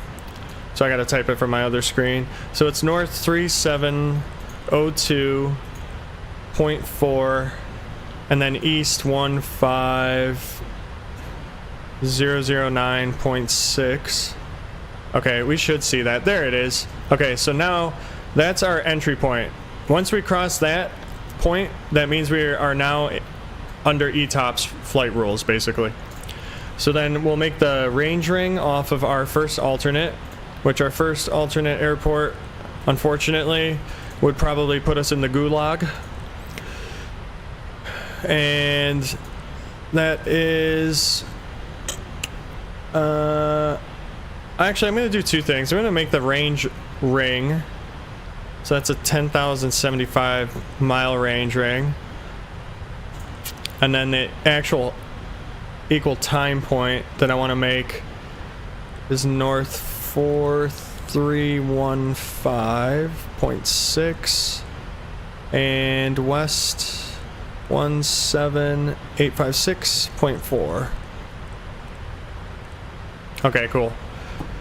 And then if I really want to, I guess I could do this too, which is going to be PADQ. And that is 1318 because of the wind, so it's a little longer. Alright, so it's a little longer than what it should be. It should be 1029 actually. Yeah, hold on. Let's reset that. If I go back to here, if I do 1029, that should line up with the point almost perfectly. No, not PADQ. This one, 1000. So what this does is I'm putting in like a range ring. There it goes. Okay, so get rid of this first one. Alright, so now what we have, let me see if I can zoom in on this and go back to the chat. Hey, welcome back, Delta. Hey, what's up, Airbus guy? Well, thanks for stopping by. I appreciate it. VG Master, what's going on? Oh, sweet. Thanks for subscribing, Airbus guy. I appreciate you. I appreciate you clicking on it. That means a lot. I know I don't have a ton of viewers, so it's cool to click on it.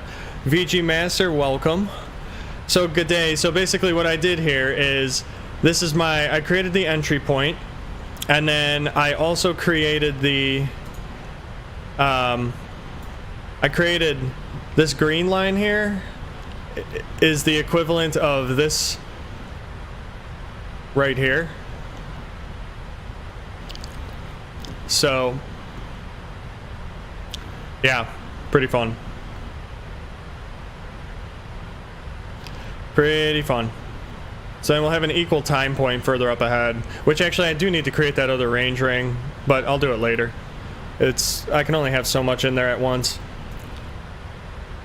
Yeah, so that's kind of ETOPS. You can do some other stuff too, where you set up,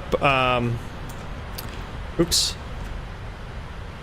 You can have it, like that's my alternate. You can set up your ETOPS alternates so that it points these arrows. Like, it's saying Indianapolis is my alternate if I don't land at O'Hare, which is 5,300 miles away still, so we're not really gonna probably end up using that. Oh, you bailed your flight? I do that sometimes too. Yeah, ETOPS is, that's how they do all those flights. That's how they determine the routes when they're taking these long flights from, for example, Chicago to New Zealand. That was ETOPS. And there's different ETOPS rules. There's and by rules, it's basically time allowed. Certain aircraft can get, more modern aircraft can get a longer ETOPS rating, meaning the time that they're allowed to be, what those ranges are. So like how I said, I'm under an ETOPS rule of 180 minutes.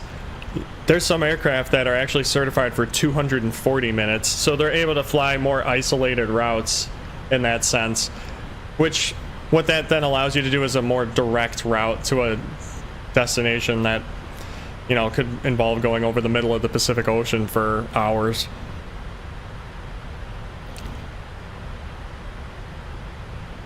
No, I don't have VC. Oh, you were doing a flight from SFO to Honolulu? Nice.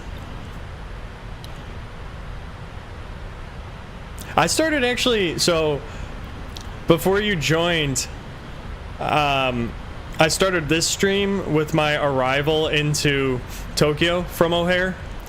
It was the descent and then landing, and then I basically just reprogrammed everything for the return flight. So now I'm going Tokyo back to Chicago. So I started the Chicago to Tokyo flight at, honestly, I think I took off around 8:50 Central Time. So we would have been departing almost potentially around the same time. Oh wait, you're Eastern though, so yeah, you were before me. I had a late start today. Normally I'm up a little earlier than that. So Atlanta to OBNM. Shoot. Well, it's somewhere over in the Middle East. I just don't know NM. Oh, wait, OBNM.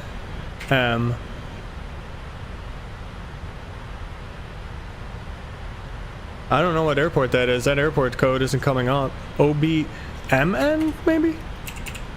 Or is it NM? Or OMDB?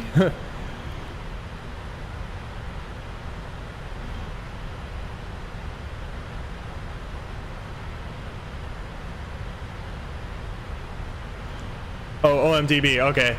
Dubai. I was gonna say, I'm like, I know it's gonna be somewhere in the United Arab Emirates, I just don't know. So you bought the 777. So if you want liveries, you got the PMDG 777? Because you basically install the way that I install the liveries is you get the PMDG Operations Center, and that program has all the liveries listed, and you basically just click from there to download it, and it automatically installs it for you. And that's how you can also get the updates, the patch updates for the aircraft, if you're talking about the PMDG 777, which I'm assuming you are.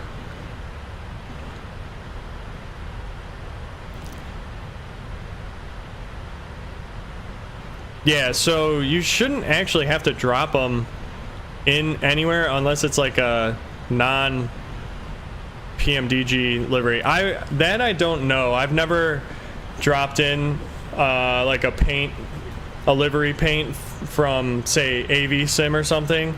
I've always just used the ones that they have in there. I mean, they should have pretty much all of the liveries of the airlines that actually operate that variant in there. They're pretty good about it. Because even like with the 777, or even the 737, there were the different variants. And then in the past, there's been the different engine variants on them and stuff like that, where they've had, you know, certain airlines only had this engine variant, 777 or 777, whatever. So they should pretty much have them all.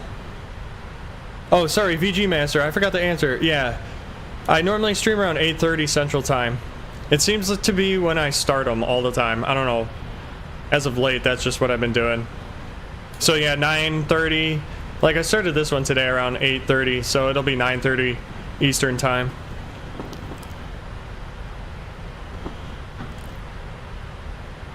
It's 11 for you already. Yeah, I'm gonna be heading out. Hey, I appreciate you stopping by and thanks for subscribing. So definitely hope to see you again. And if you fly on VATSIM, we should do a flight sometime. That'd be fun. Because I love doing long hauls. Because I can just set the plane on autopilot and go about my day and then come back. Oh, perfect. Cool. Yeah, we'll definitely have to join up then. And yeah, I'm going to probably try to stream the landing, so maybe you'll be able to catch it. It'll be in the morning, but I'm not sure what time yet.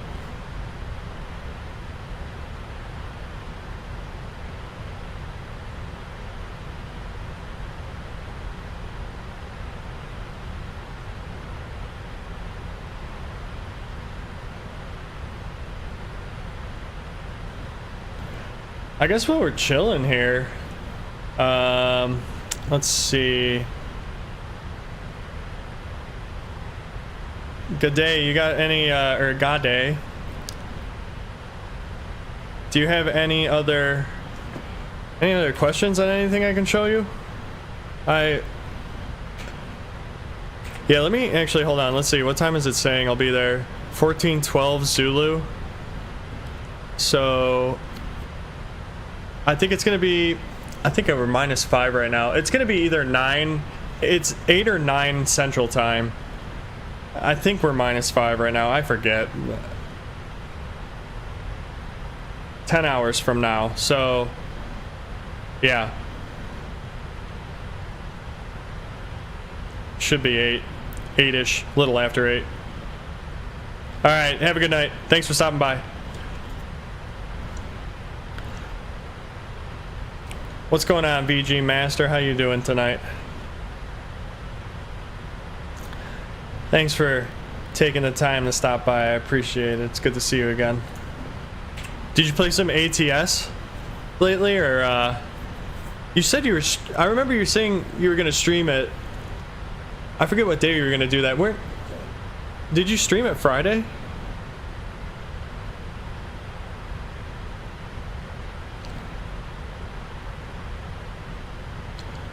Wow, we're going 666 over the ground.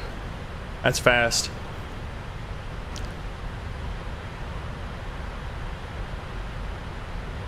This cockpit is just insane.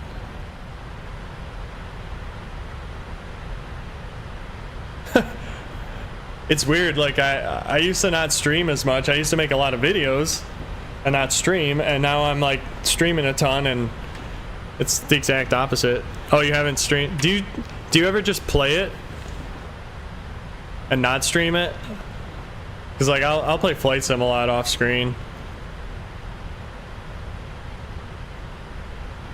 Because obviously I can't stream every time I play this thing, or I don't know. I don't necessarily want to stream every time I play it. Because it's only interesting when you're landing or you're taking off. Like, there's nothing interesting about this. So as long as people are hanging out and chatting, I'll keep going, but eventually once everybody kind of hits the hay, I'll probably stop, because it doesn't get that fun. Pause at top of descent. I'll kick that on. It's a lot of wind noise outside. Never noticed that before. Like, you hear that airplane engines, then I hear this insane wind noise, which there should be. I mean, it's 164 knots of tailwind here.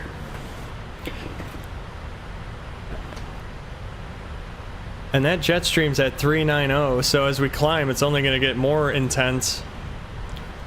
Which I wonder if can I take advantage of it yet? No, I can't. 3.5. It's my 3.45 is the max right now. I got to burn more fuel.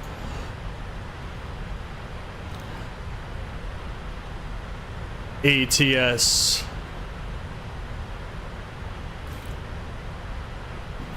If I had a steering wheel, I'd totally get that game. I think I would just... Well, I could maybe play it on controller, but I don't think it would be as fun. Steering wheel and pedals. I used to have a steering wheel and pedals for PlayStation 2.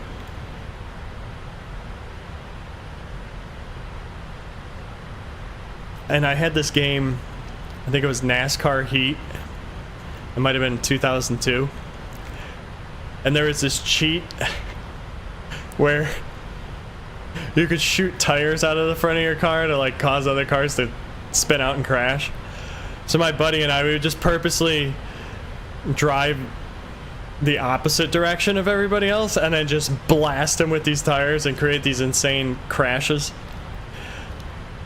But I remember one time I tried doing a 500 lap race, and I sat in my parents' basement with those pedals and that steering wheel just driving in circles forever and ever and ever. I gave up.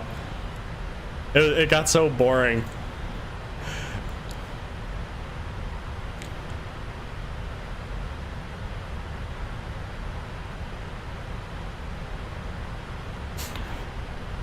I remember the first time I did a long flight on Flight Simulator on VATSIM too. I think it was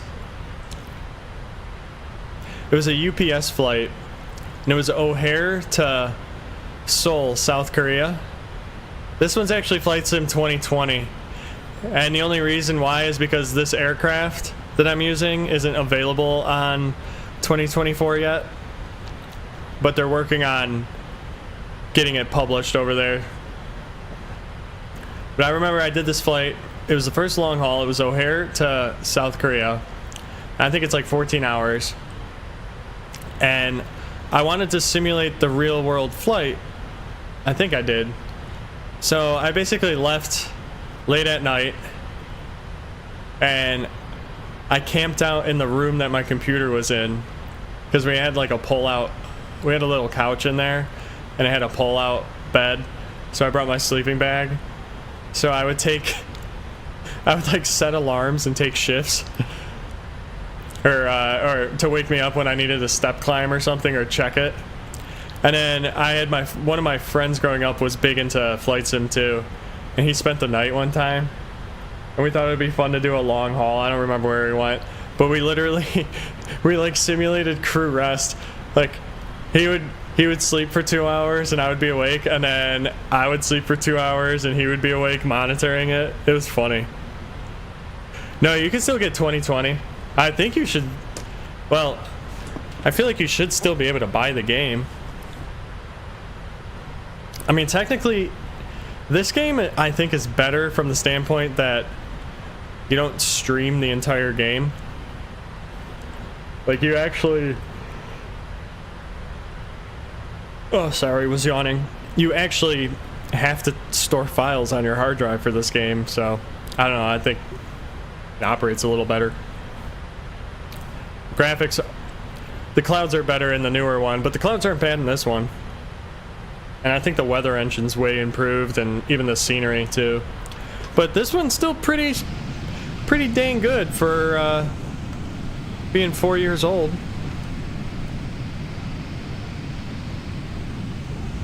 Took me a long time to switch over to it. I used to play the Lockheed Martin P3D sim, which was basically like Flight Simulator X with some upgrades. And that game didn't have... You'd have to get like photoreal scenery. You'd have to download a bunch of add-ons for it. And then when they came out with this... my first impression was, it seems more like a game than a simulator. And that's why I didn't use it a lot. because I wanted more of the simulation side, like the realism side.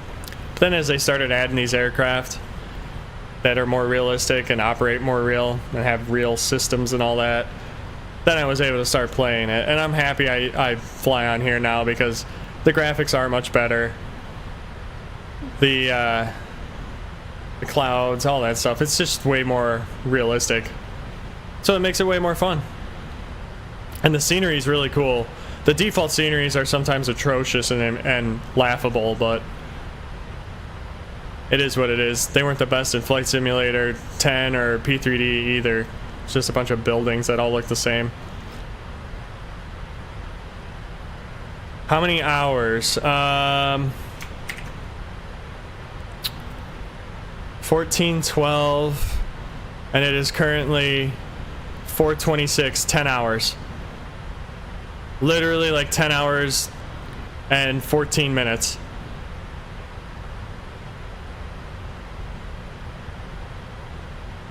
So 8:12 Central, and if you're Eastern time, yeah, 9:12 Eastern. Yeah, so 9 o'clock. I should be able to do that.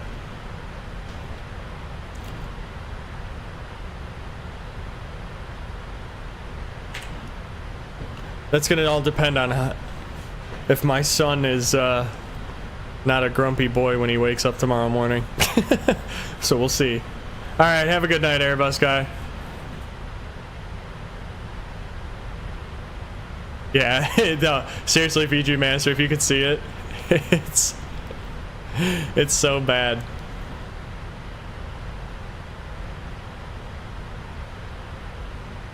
It's like,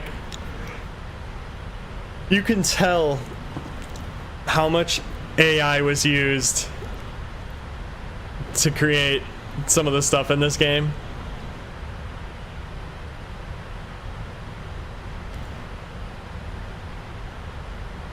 $17.50.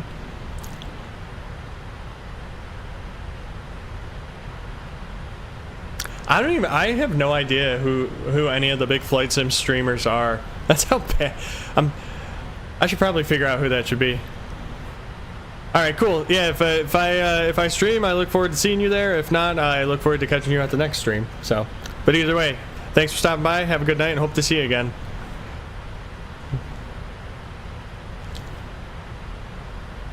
Somebody was telling me about, I forget that, it was an Irish streamer. Yeah, at the stream Thursday, it was some Irish streamer. And I remember saying, I feel like I've mostly seen a lot of the people that stream Flight Sim all seem to be British. Like the UK is huge with Flight Sim. It's crazy. Monster community over there.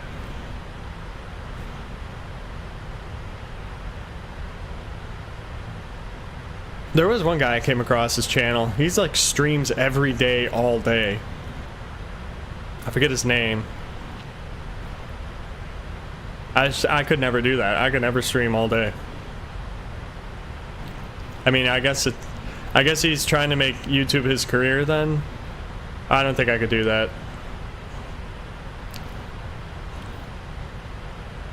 Yeah, one time cause I like get recommended his videos every now and then, and it'll show that he did like a 12-hour flight sim stream. Which, I mean, props to him. That's dedication. I just could never do it. That's all I'm trying to say. I'm not trying to poke fun at that. That takes dedication, but I don't think I could do that ever. I couldn't sit in front of my computer for that long doing the same thing. I'd have to break it up.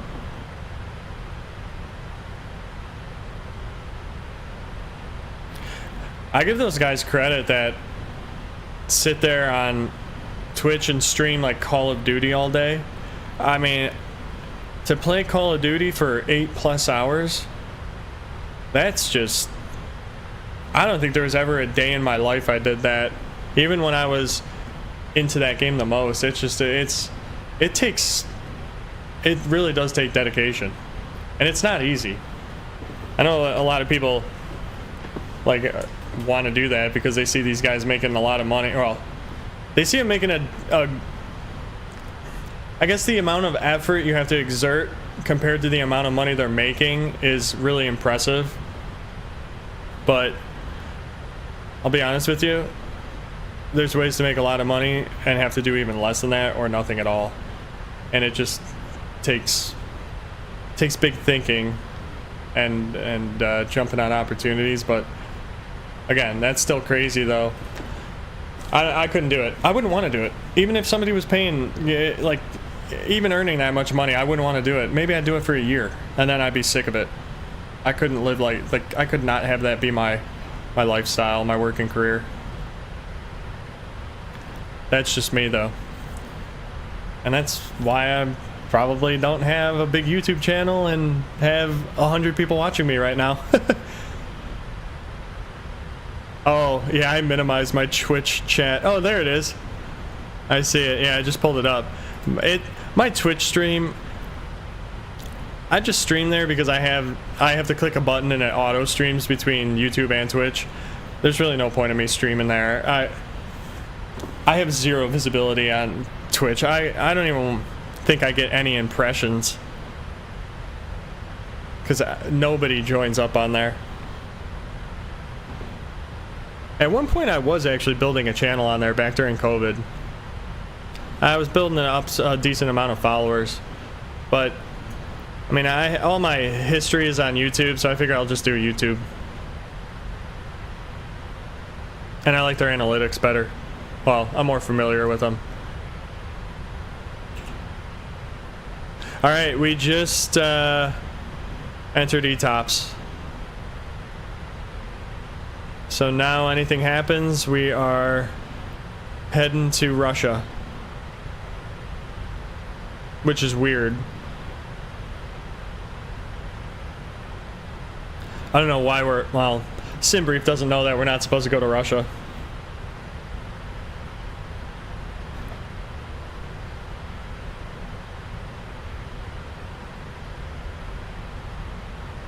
We got a long way to go here still. How many hours is this saying? 7 hours and 30 minutes. Whoa.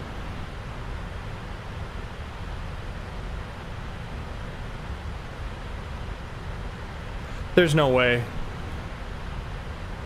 Yeah, that's not gonna happen. It's gonna slow us up. We're not gonna have this speed the whole time. It's telling me I'll be there in 7 hours and 30 minutes. It's not possible.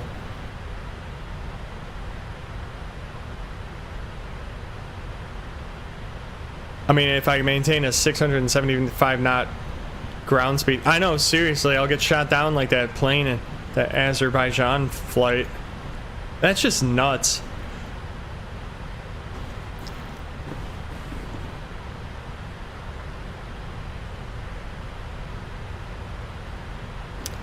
I can't believe those guys flew that plane as long as they did. And the fact that they maneuver, like, looking at the flight tracker on that, how they were able to maneuver that thing just through asymmetrical thrust of the engines is unbelievable. I mean, they literally did a figure 8 to reline up with the runway. That was just amazing effort. It's unfortunate they lost their lives, but they did a hell of a job saving as many lives as they could.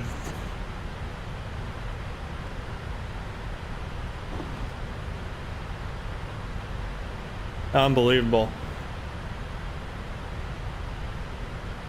It literally was a modern day United 232 incident.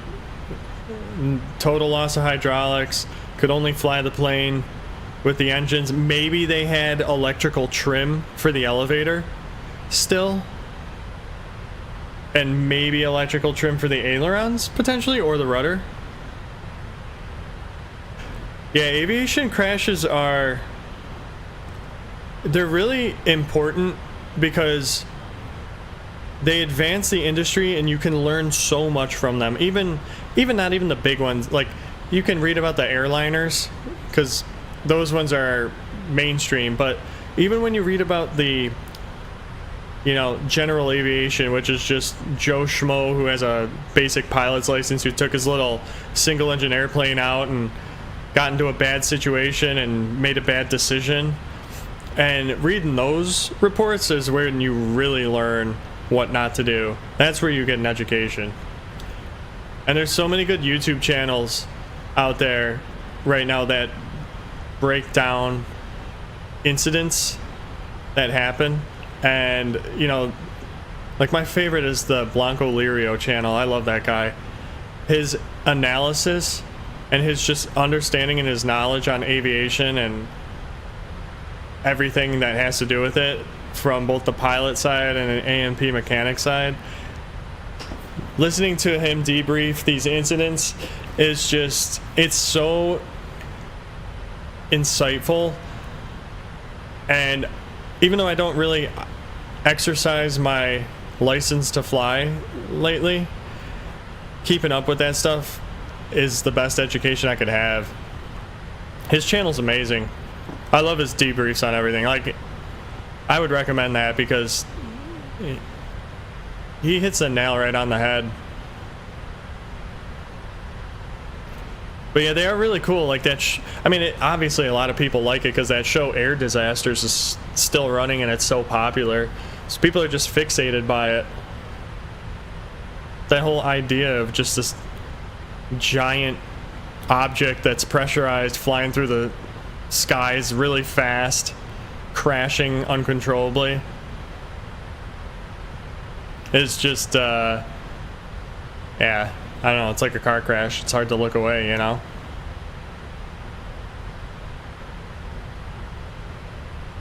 How long have I been streaming for? 2 hours and 11 minutes, good God. I'm gonna try to get a video posted tomorrow. I'm gonna probably listen to it and give it the final blessing tonight when I'm laying in bed not being able to fall asleep. I just want to make sure the audio is good and the edits are okay before I end up releasing it. I don't know, I'm trying to be better about releasing a better final product and actually really taking it more seriously of trying to create something good and taking my time and making it the best I can and making it not boring.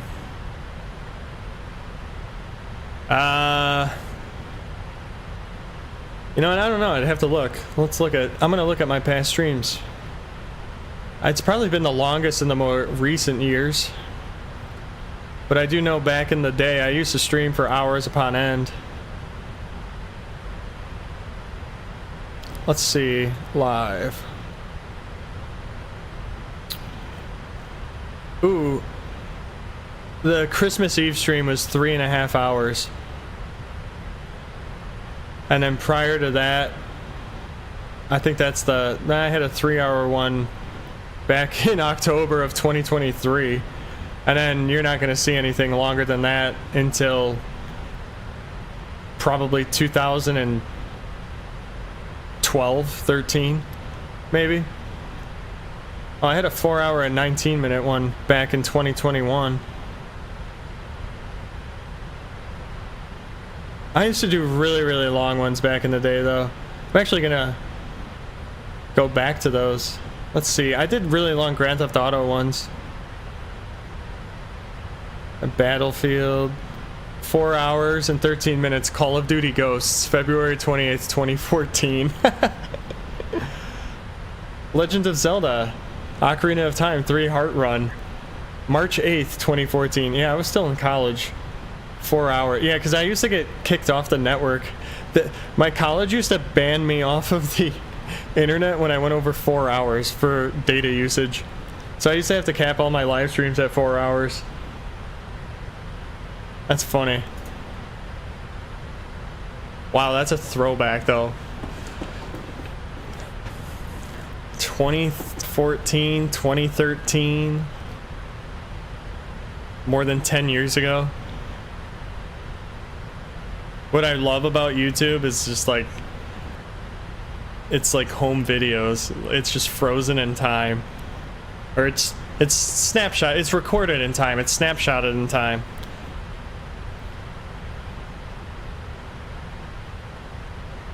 Especially my vlog channel, which I privated that channel a long time ago. Because those were never intended to be seen by people that actually know me in real life. And then all of a sudden, it got out. So I privated the thing.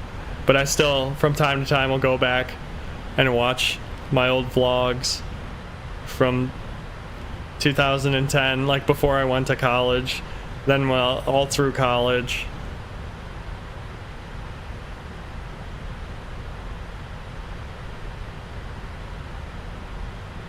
Wow, this stream is 5 views away from being at 100 views. That's insane. That'll be like the 3rd time in a row that it's gone over 95, yeah, over 100. Well, actually, I don't think the one yesterday did. Or was that yesterday? No, 2 days ago. Thursday? Maybe that one did, I don't know.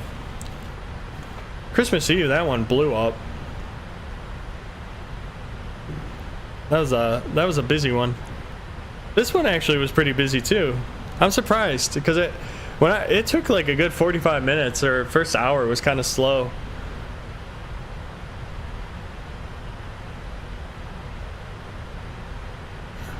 Under 1 hour. It's hard to sit there and grind out like a 4-hour stream. I used to do that in college like it was nothing because I didn't like going out. So I would just sit in my dorm room and make rum and cokes that were really, really strong in a gigantic glass. And I'd order a pizza. And I'd down the pizza before I started streaming. And then I'd just stream and drink that rum and coke. And I get so buzzed. So then I'd always have like these buzzed live streams. Borderline drunk. Just stupid college stuff. I don't do that anymore. And now I'm sitting here sipping whiskey neat, but only having one, and it's been done for 30 minutes. And I'm not gonna re-pour that. I don't want to. I'm probably gonna have to get to bed in like the next 15 minutes here. Let's see if we got any. No, there's no significant weather either.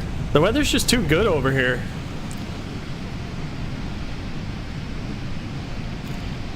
Look at that sun. We're gonna have to go through night and then day again. Good God, it is insane how fast we are going. 678. Wonder if there's anybody else cruising fast. Let's see if I'm the. Oh yeah, there's a couple guys in front, Singapore guys. Oh, they're going 670. Okay, so there's some people catching this. Yeah, Singapore to LAX. They're cooking. What's this guy doing? 50. Yeah, he's not in the wind. What is this airport? Oh, Marshall Islands.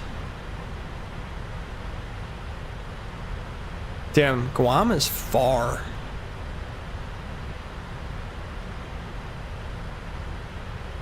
New Guinea, Solomon Islands.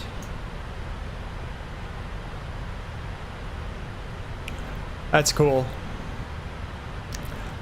It's neat when you get these crazy tailwinds like that in the game.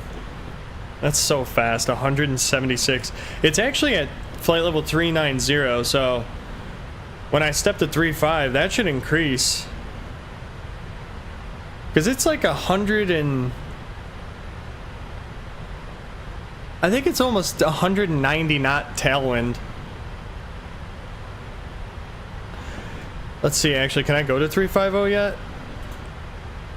347's my max. This is still the optimum.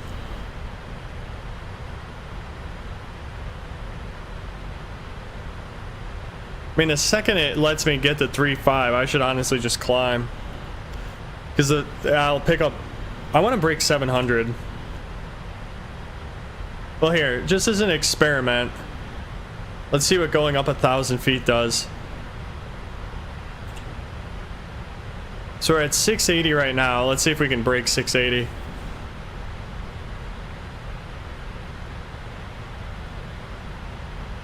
5 hours? Wow, that's long. Look at that, we're already at 682. 683. Please let me break 600. I want to hit 700.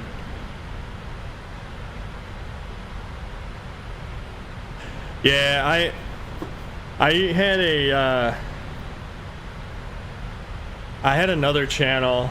I don't even remember the name of it, because I thought I was gonna like start just specifically a channel for one specific genre, and I never did anything with it. I made it and made like the old YouTube background.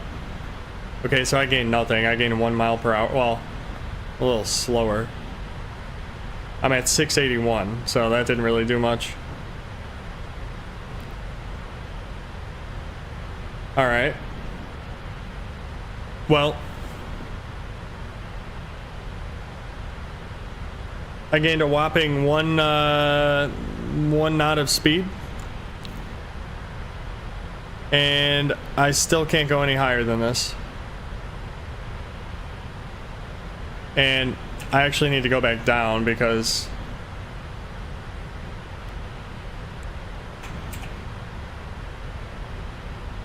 it's gonna screw up my step climbs. I gotta stay at an odd altitude per the rules of the FAA. 180 knot tailwind. Holy cow. Insane. Absolutely insane.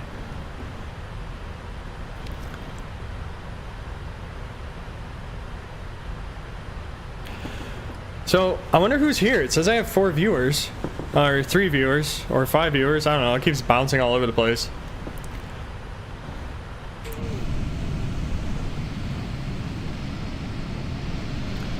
Look at that. There's where we are. Oh no.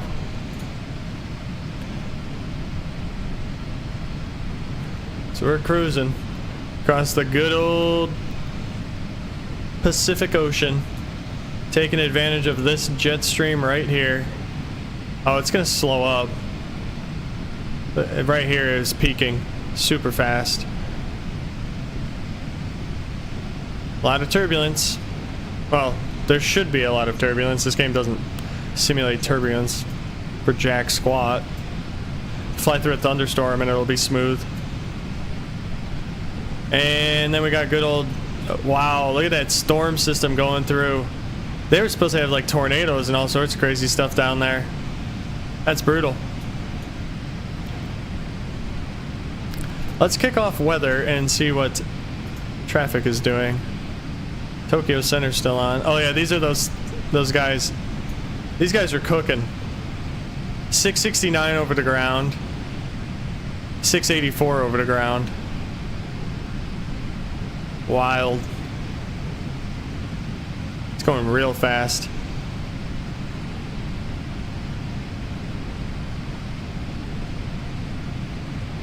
Alright, back inside. It's cold out here. Alright, let me just make sure everything's good here. Yeah, beacon, nah, okay, cool. Strobes on, cool. Landing lights are off, everything else looks good. Blah, blah, blah, blah, blah. Sweet. Actually, what I'll do, because it's probably going to get dark, well, I'm going to turn my dome light on, just so as it gets dark out, I can actually see. Because I don't like using the other lights. Turn that down a hair.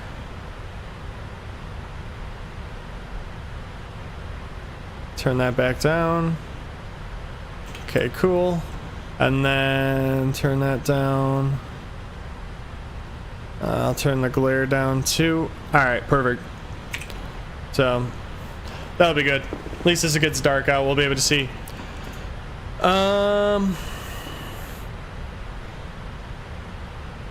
Yeah, I mean, there's really nothing else for us to do right now, unfortunately. I might have to just end the stream. there's really no... Can't think of anything I can really do. No, you're good. Don't worry about it, VG Master. I am curious to see who else is in the stream, though, because it says... Well, one number says 4. Oh, now they both match. 4 concurrent viewers. I'm curious who stopped by.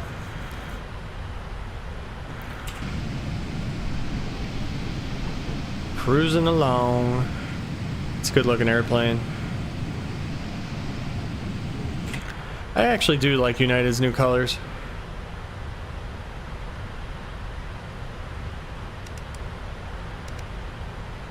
Get that up there. Oh yeah, Key West is insane. Yeah, that's like, what aircraft were you in? That's like a 737, flaps 40, auto brakes max, and you gotta stick it.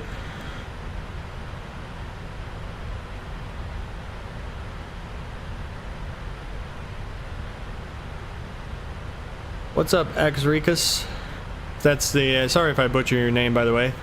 Thanks for stopping by, though. I appreciate you checking the stream out. Oh yeah, Delta Airlines, yeah, the 737-800.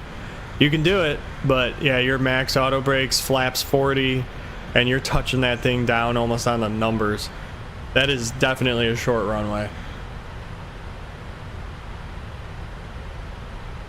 Oh, cool, thank you. I'm glad I actually could pronounce it, because normally I just butcher them. I always butcher names.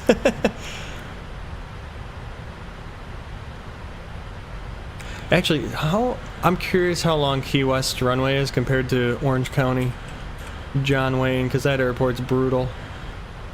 That's like a stick-it airport as well. Alright, taxi. And I thought they extended Key West runway a hair. Oh no, they didn't. 5,076 feet. And John Wayne.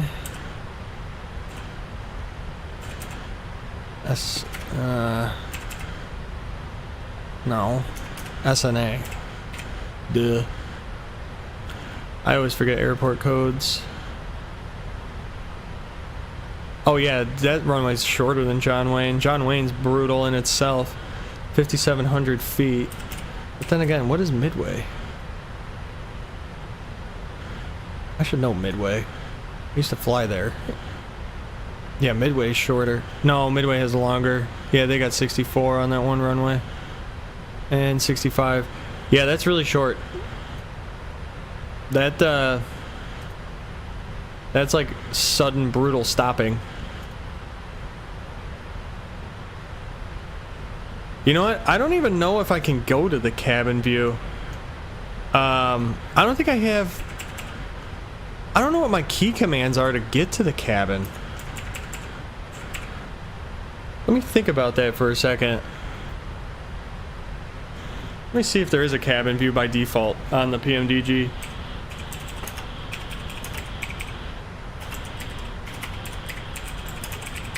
Cabin view.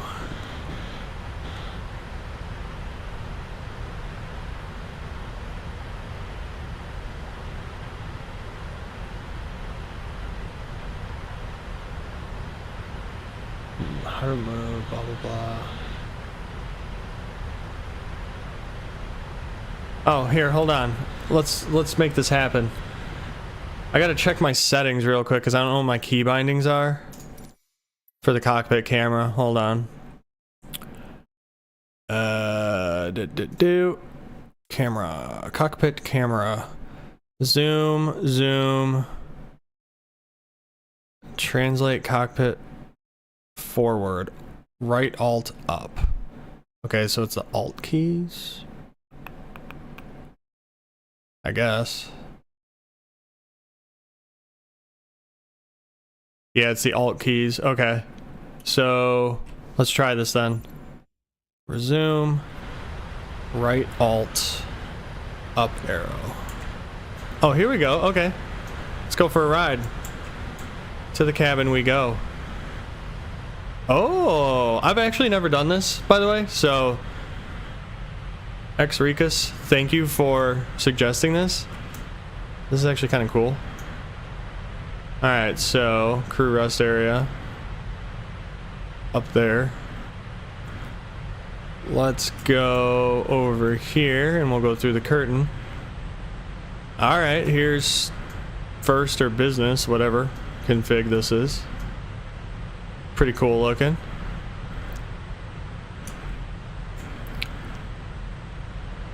Let's go look out a window. Look at that, it's like we're actually on the damn airplane. That's cool. Now, can I get a sick engine view from here? It's hard to see. We'll try it on the way back. That's pretty neat. Alright, let's keep walking down the aisle here. See what other configurations we have. So this is normally the boarding door right here. Cool. I guess more. This would be like business, but it looks like it's the same config. Pretty neat. What do we have here? Premium economy, or is this straight economy? Okay, so here's premium economy. Nice. And then after that, we should have economy.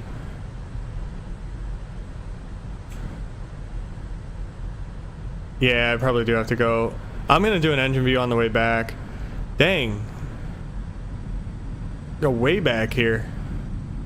Hey, wait, we could probably get a sick wing view from here. Oh, we were at the wings. That was the over wing exit. Jesus. It's a long airplane. Keep running. Alright, let's check the wing view from... Oh, this is a cool wing view. Look at this. That's pretty cool. That looks like real life.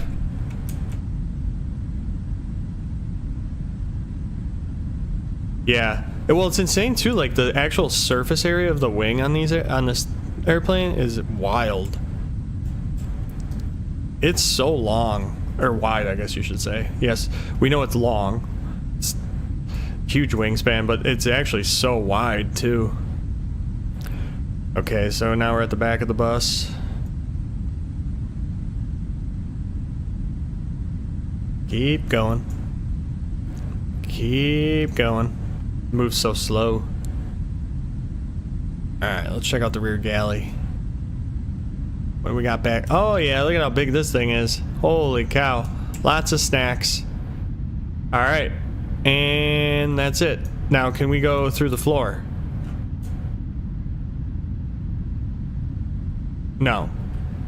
We can be a snake. Snake on a plane. I feel like I move quicker like this. We can go sneak under the chairs and bite people. Oh, look at that. They even have the... That's pretty cool. Wow, that's actually really neat that they modeled all that. Here I am being a stupid snake. I wonder if we can get into the... No, you can't. I was gonna say, can we go up in the crew rest? That'd be cool. Alright, let's go try to get a cool engine view real quick. Huh. I'm glad we did this. This is really neat looking. Wing exit, mid galley.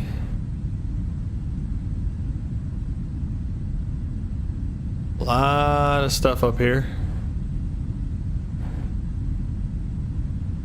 Oh wait, no, that wasn't a wing exit. That was the before wing exit. Here's the wing exit.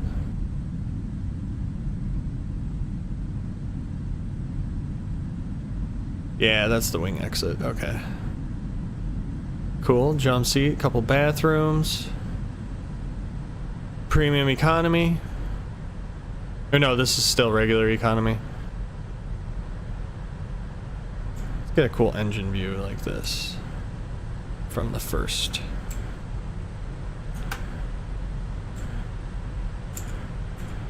Look at that. Wow. Look at that beast. That thing's huge. This is cool. Alright, back in premium economy. All whopping 4 rows of it.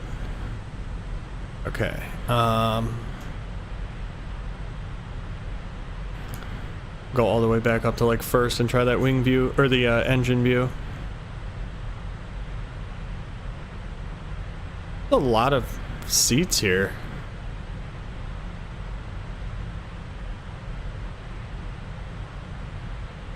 All right, let's try it from here, maybe.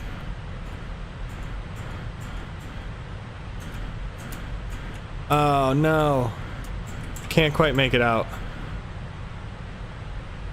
Hold on. If I stay here though, and I keep moving, I gotta keep moving on like an angle. That's annoying.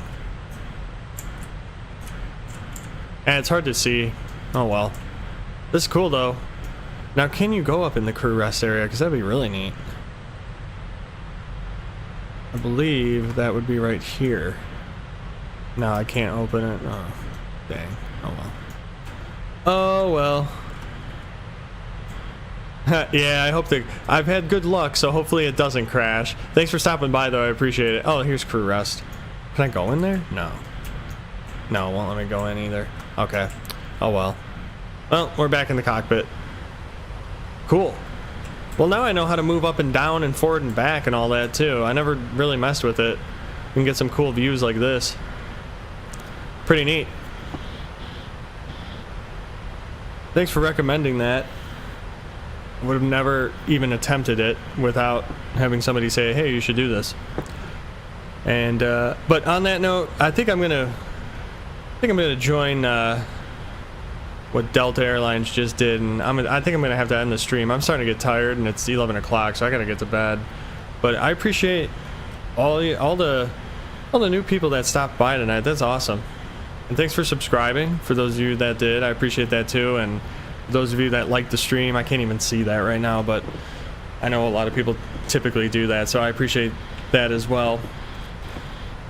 Yeah, I'm gonna fly this overnight. So I have a program that'll. Well, I can also set it on the aircraft itself, but I have it set to pause at top of descent, just in case I don't wake up in enough time. Because I think I'm supposed to arrive in Chicago at 8:12 Central Time, so I should be up by then. I normally wake up pretty early on the weekends. But just in case I sleep in for some odd reason or can't get to my computer in enough time, I have it set to pause before reaching top of descent, so...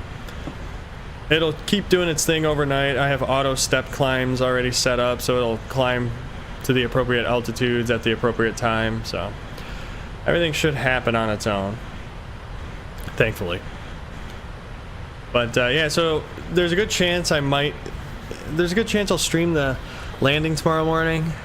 I might not be able to, just because of my son will be up and my wife will be up, and sometimes he just will sit there and scream for me. So yeah, I'm gonna go ahead and end it now. But thanks for stopping by, VG Masters. Thanks for clicking on it and checking me out.